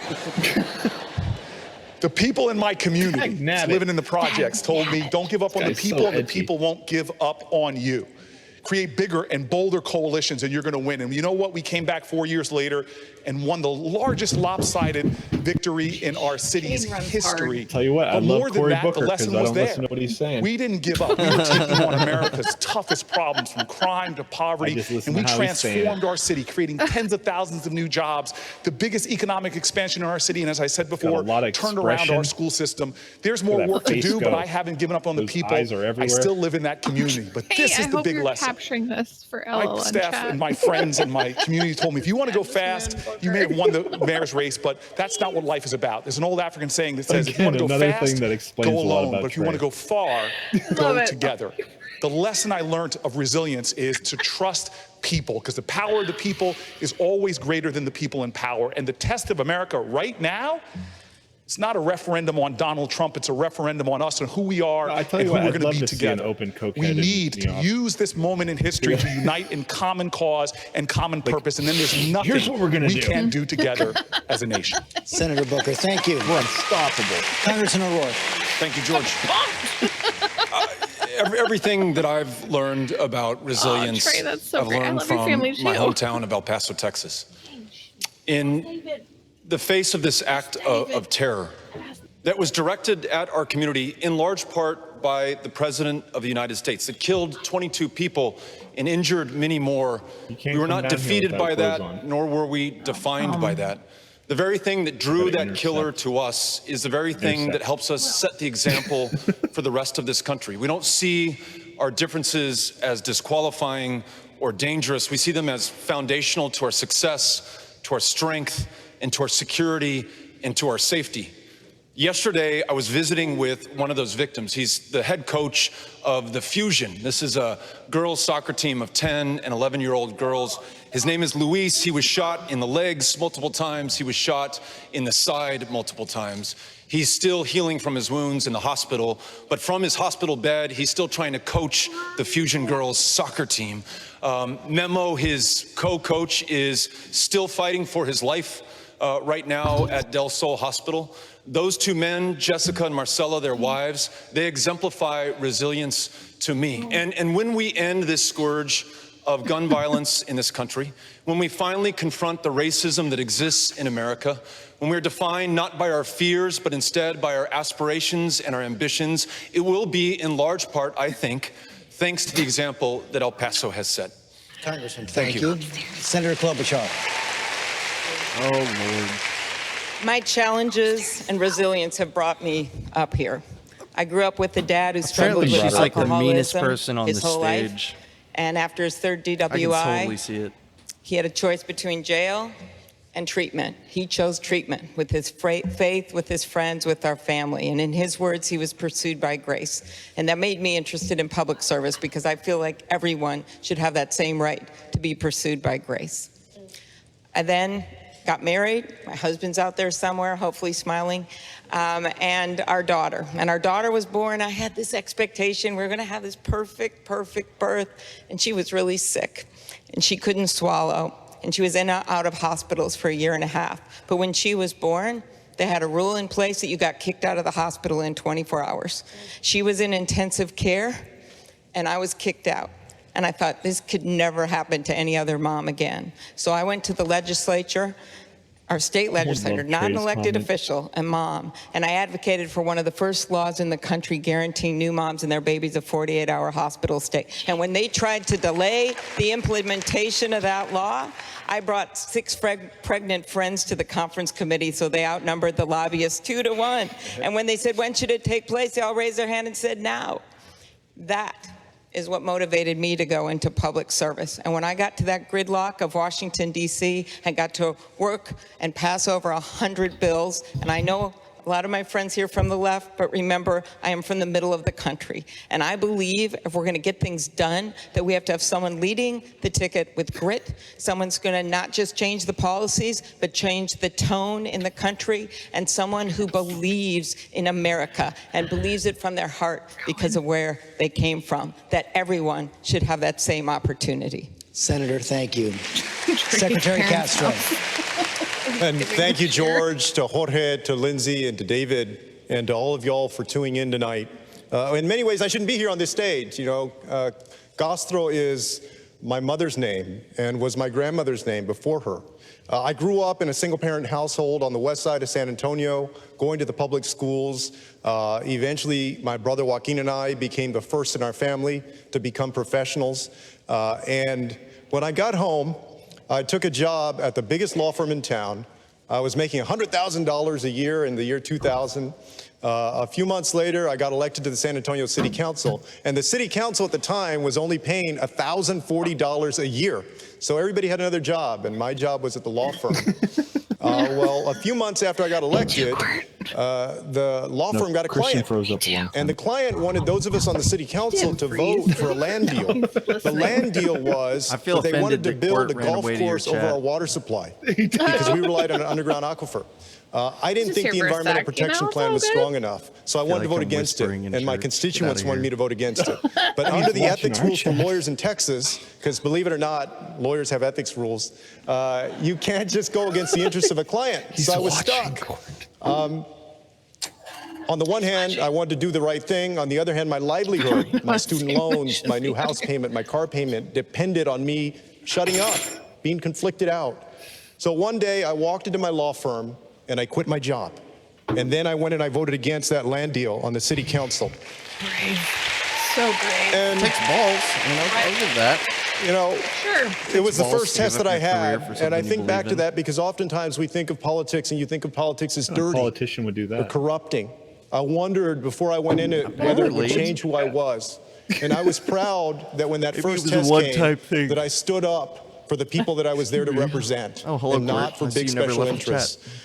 There's nobody that gets tested more in a position of public trust than the President of the United States. I have to pee. This president has failed that test. We're almost done, right? But I want you to know that if you elect me president, I won't. I won't serve anybody except you and your family. Ooh, and me? together, Directly? He's we looking can right at me. create an America that's better than ever.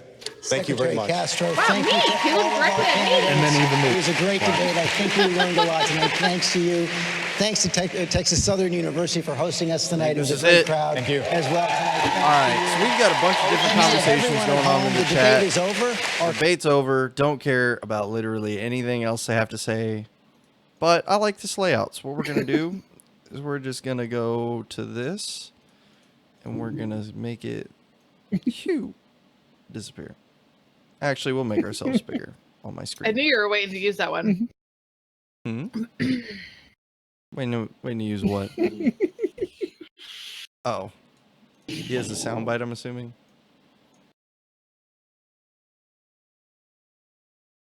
What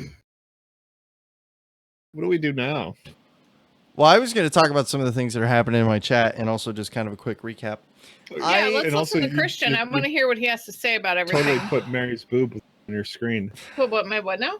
Your boobs are on Christian's screen now. Why? I don't know. They were already on there. I just made them larger. Oh. Okay. I guess. I made the window that you were in bigger, so. He moved himself. Hold on, I gotta find where he's at now. Okay. Oh, my bad. I see what's happened now. Yeah. So basically, I'm really excited to hear about what Christian has to say about all this because y'all know we don't know shit, and Christian's got some to say. So really, let I it mean, out, bro. most of the stuff, if you've listened to the show before, my show, you probably knew what my opinion was going to be on a lot of these things beforehand. So we more do these for fun so that people can watch and listen. And by the way, if you guys haven't yet, the links in the bottom of this corner, the screen here, my channel and Liberty Late Night down here both do streams for the things like the debates. We do podcasts. Yeah, they have their own show that they do. And I mean, I've got a booked schedule coming up. I've got basically the whole rest of this month blocked out for interviews. So Yay! That's great. Yeah, all sorts of people from other podcasters to thinkers in the community. Trisha Stewart's going to be on, Sherry Voluntary. We got Alan Mosley. We have all these different names that are coming by. So if you guys like to be a part of the conversation, I please encourage you to come by. I don't care what your political affiliation is. I want anybody who, yeah. Okay, I'm back live. I don't know if it's going to pick up where I left off or if it made a new stream. I think it should pick up where I left off, but let me see. Also, a huge shout out and thank you to you because that was terrible. Let us come in and and steal hang all out your shit and be here and like piggyback off of your stream. Like we've had fun doing this together, and then you're like, I'm going to do this, and I'm like, why are we doing this? You know? Got beat. Dave got beat down. He's like, I haven't checked my messages. Thank you, Christian, because you offered this beautiful insight that I don't understand. So teach me, tell me, what are your thoughts once you get situated? Yeah, it still says the stream is offline. Why does it say